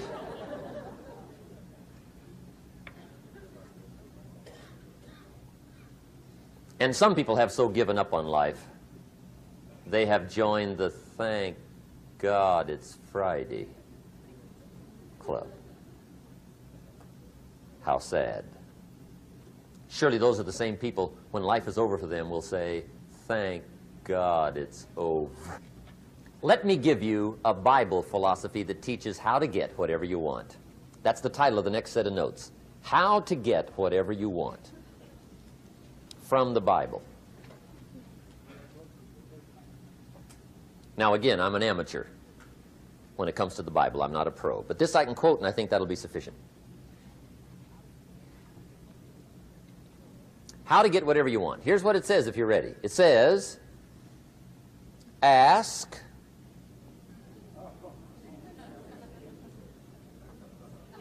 That's it. End of notes. Ask. If there's one art in life to learn extremely well, that's got to be one of them. The art of asking. What does ask mean? Ask means, what do you want? And the formula is staggering. It says ask and what? A guy ought to look into that.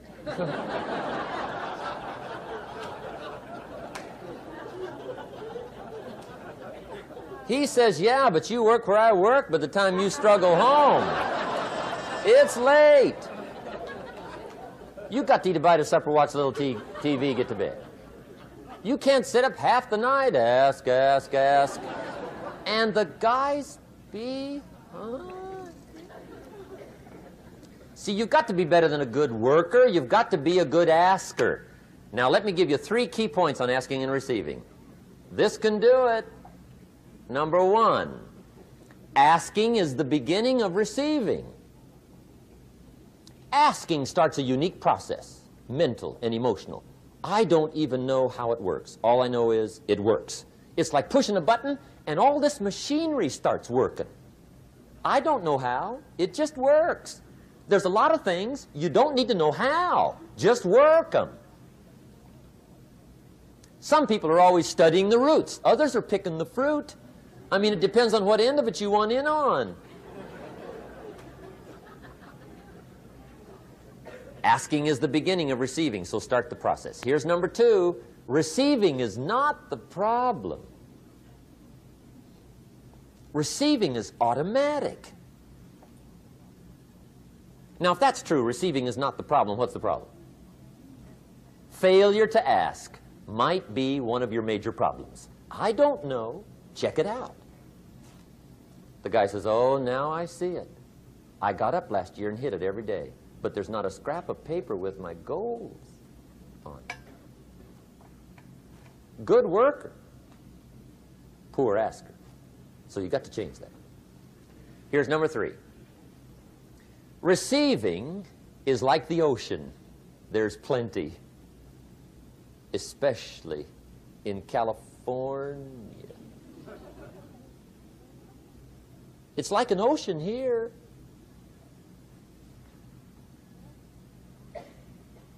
Success is not in short supply. It isn't rationed, and you stepped up to the window and it was all gone. No, no, no. It's like an ocean here. Now, if that's true, what's the problem? Well, some people go to the ocean with a teaspoon. Have you got the picture? See, what you want to do in view of the size of the ocean is trade your teaspoon for at least a bucket, and you'll look better down at the ocean. Kids won't make fun of you, right? Okay. Now, there's 2 ways to ask, and we'll wrap up goal setting. 2 ways. Here's number 1. Ask with intelligence.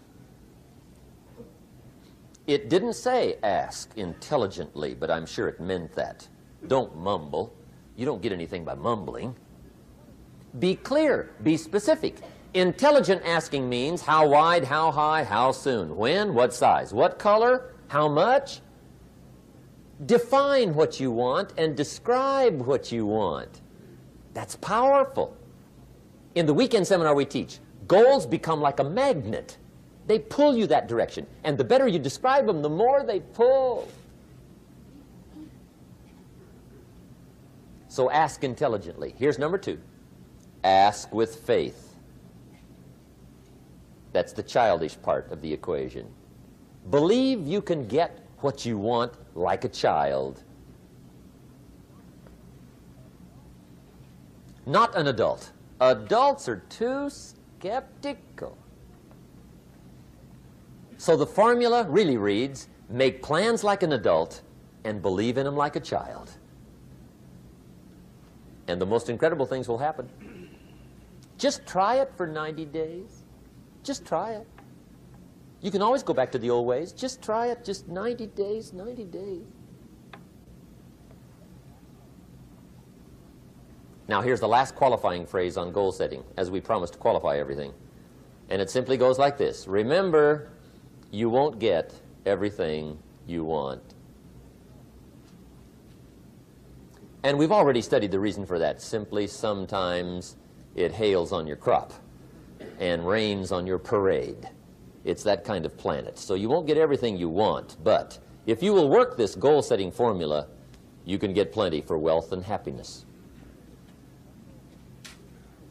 Okay, that's goal setting. We use it around the world. We recommend it. Now, maybe it won't work as well for you as it has for me. I don't know. Maybe not. But what if it did? You got to try. Okay. Here's the last subject, the day that turns your life around. Let me just quickly give you a list of 4 emotions that can change your life in one day. Emotions are powerful. Sometimes it doesn't take much to alter your whole life direction.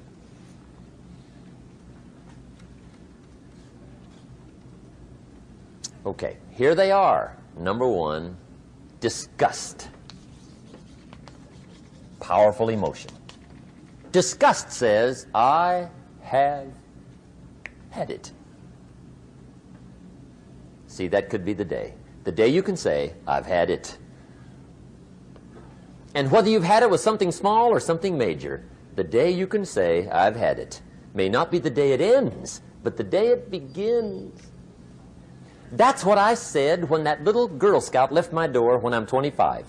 I give her the big lie, she leaves, I say, I don't want to live like this anymore. I've had it with lying and being broke. Powerful day. The man's finally had it with mediocrity.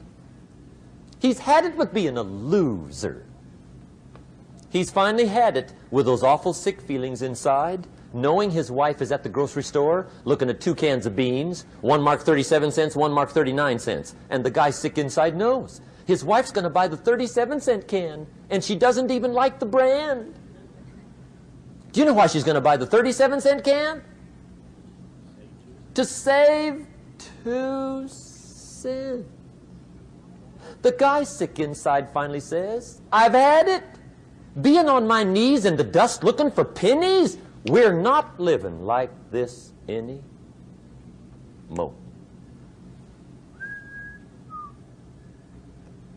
Could be the day that turns your life around. The day you can say, I've had it. He walks into his closet and rips everything in it to shreds and says, I've worn this embarrassing stuff for the last time. And not only will I never wear it again, no one else will ever wear it again.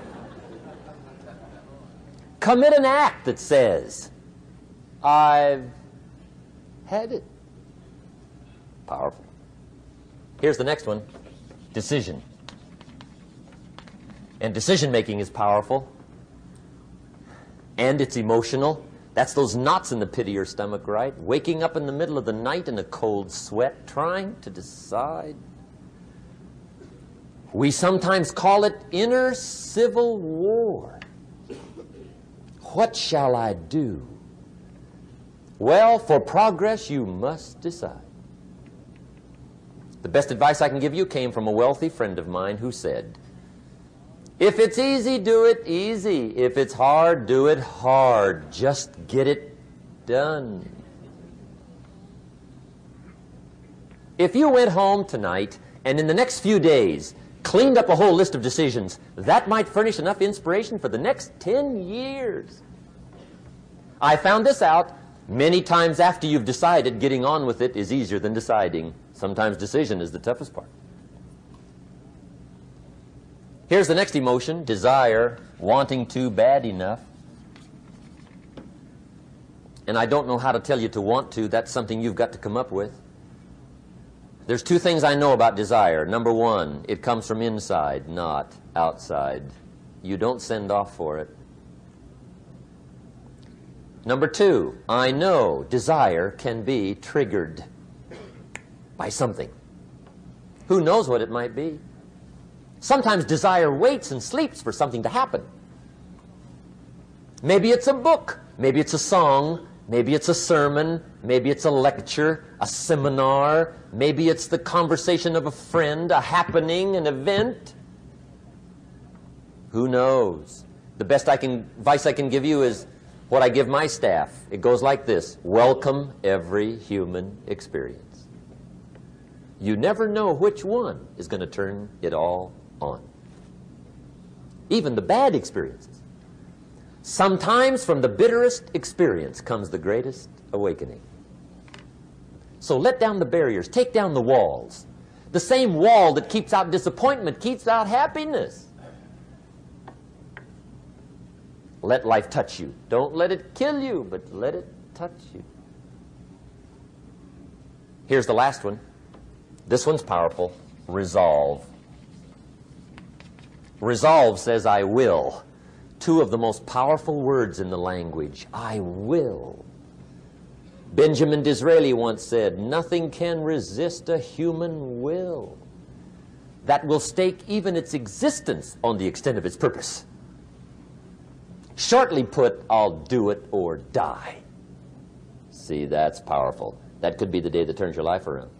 The world has a strange way of stepping aside when somebody says, I'll do it or die. The man says, I will climb the mountain. They've told me it's too high, it's too far, it's too rocky, it's too difficult, it's never been done before, but it's my mountain, I will climb it. Pretty soon you'll see me waving from the top. Or dead on the side, because I ain't coming back.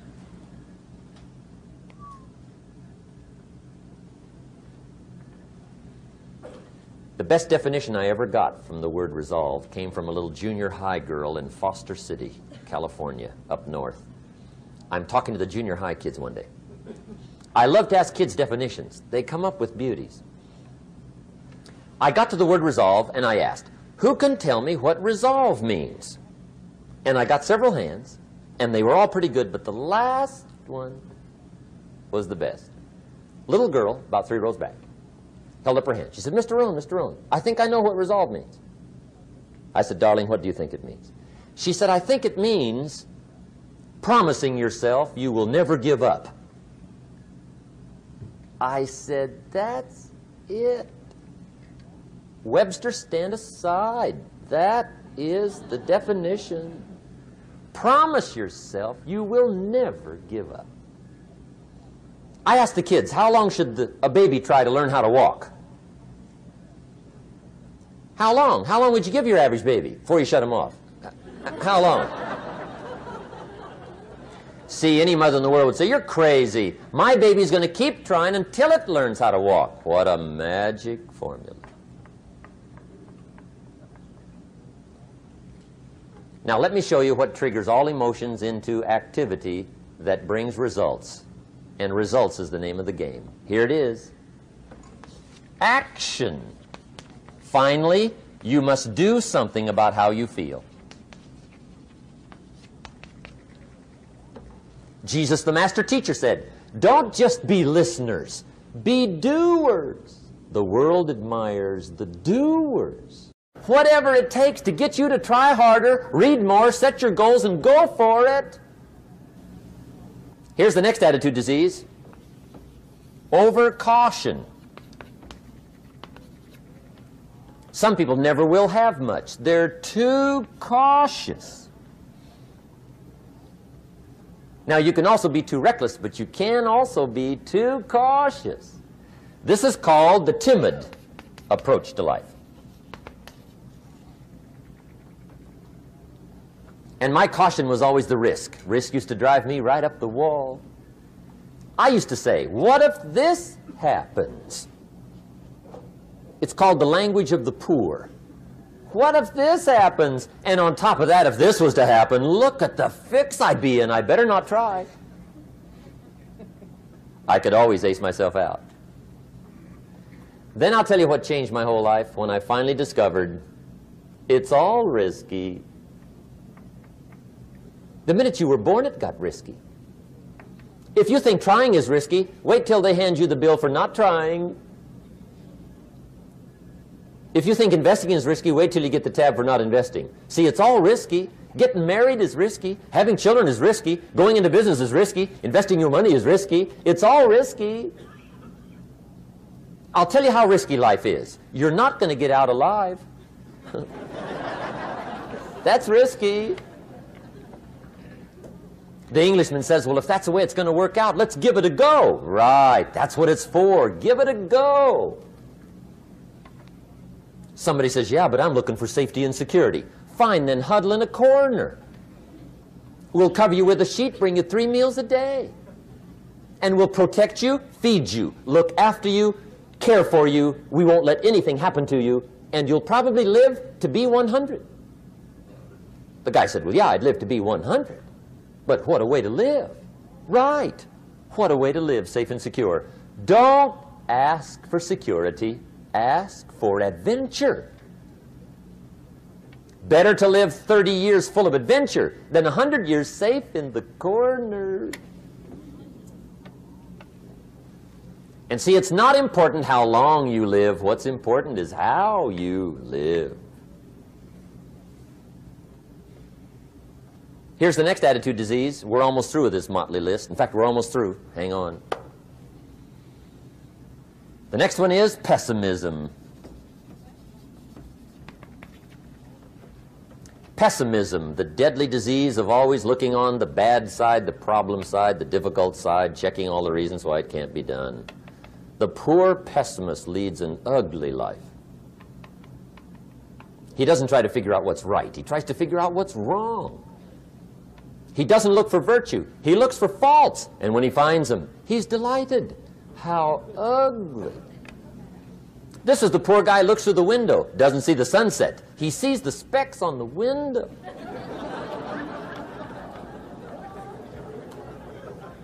And this is the poor guy, right, who rushes up, takes such leave of his senses. This guy rushes up and he says, I've got 5 good reasons why it won't work. He's so dumb he doesn't know all he needs 1. He's got 5.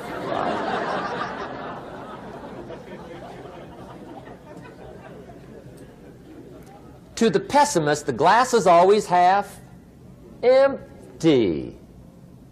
To the optimist, the glass is half full. Why would the same measure affect people 2 different ways? Answer, it all depends on how you look at it. Our lives are mostly affected by the way we think things are, not the way they are. The way we think they are affects us most. There's a subject we don't have time to get into tonight called better thinking habits. One of the major things Shove taught me when I met him, he said, poor thinking habits keeps most people poor. Not poor working habits. Most people work hard, but they don't think hard. And Shove taught me that the mind is like a factory, a mental factory. And whatever you think about all day long pours ingredients into this mental factory.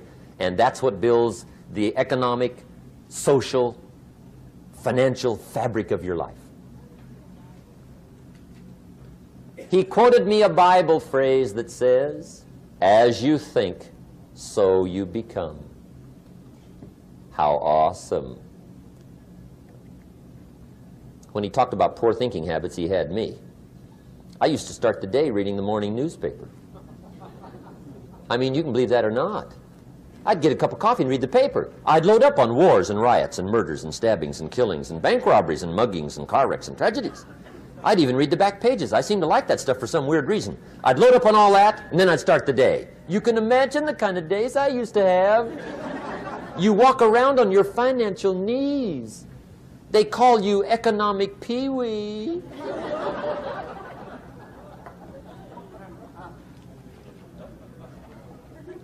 The guy says, I want to be a great leader. Wonderful. The first thing we do is follow him to his house. When we get there, we walk in and check his library, number 1. Somebody says, well, why check his library? The reason is because what a man reads pours massive ingredients into his mental factory, and the fabric of his life is built from those ingredients. You would not believe what some people have got in their house to read. You would not believe. One of the best dressed up words I know for a lot of it is trash. Can you imagine dumping a barrel of trash into this mental factory every day and coming out with a rich, dynamic, positive life? It can't be done. You might as well try making a cake with cement. The kids back in Danbury, Connecticut, high school, they're asking me questions one day. I'm talking to the kids. Kids got good questions these days. One of them said to me, Mr. Rohn, how do you build the good life? I said, it's simple. It's not easy, but it's simple. Here's how you build anything. Select the right ingredients, keep out the wrong ingredients, and it starts with thought. Everything starts with thought. So you must be wise and careful what you think about, because that starts everything. You got to be wise and careful. I asked the kids, what would happen if somebody dropped sugar in my coffee? They said, well, you'd be okay. I said, what if somebody dropped strychnine in my coffee? They said, well, you'd be dead. I said, correct. Lesson 1. Life is both sugar and strychnine. You gotta be careful. I said, what if my worst enemy drops in the sugar? They said, will you be okay? I said, what if my best friend, even by accident, drops in the strychnine? They said, well, you'd be dead. I said, correct. Lesson 2, watch your coffee.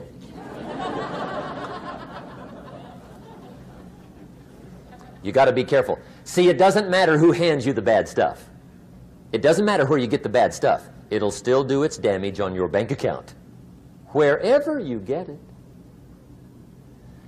Mr. Schoaf gave me one of the greatest phrases when I first met him, when he said, Jim, every day stand guard at the door of your mind. How important. Stand guard at the door of your mind.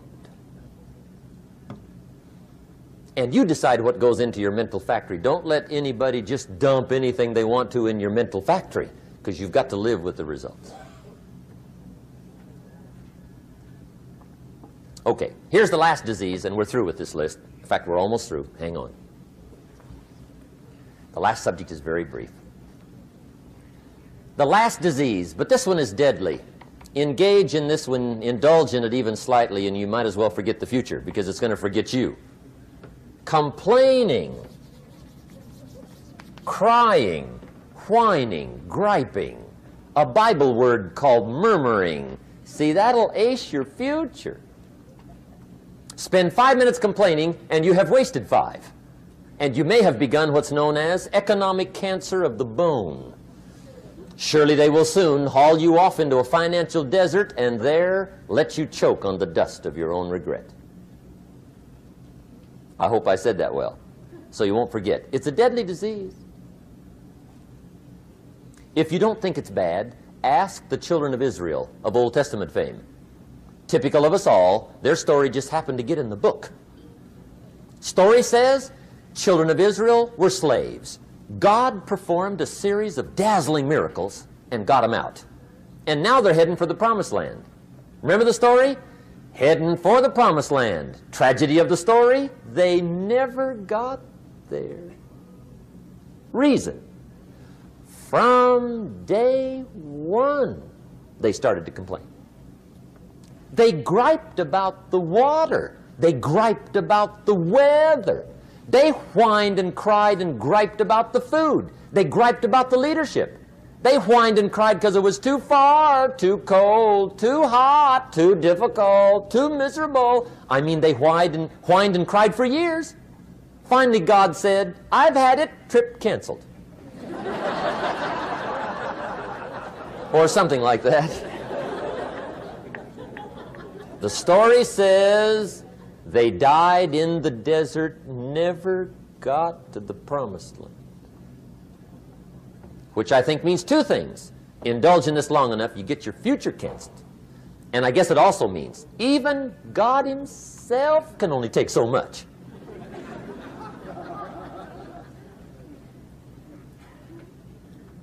Okay. Just be on the lookout of the things that can destroy all the good you start. The war is on. And this evening, tomorrow, mentally, personally, socially, economically, you got to make sure you're winning the war. And this is part of it.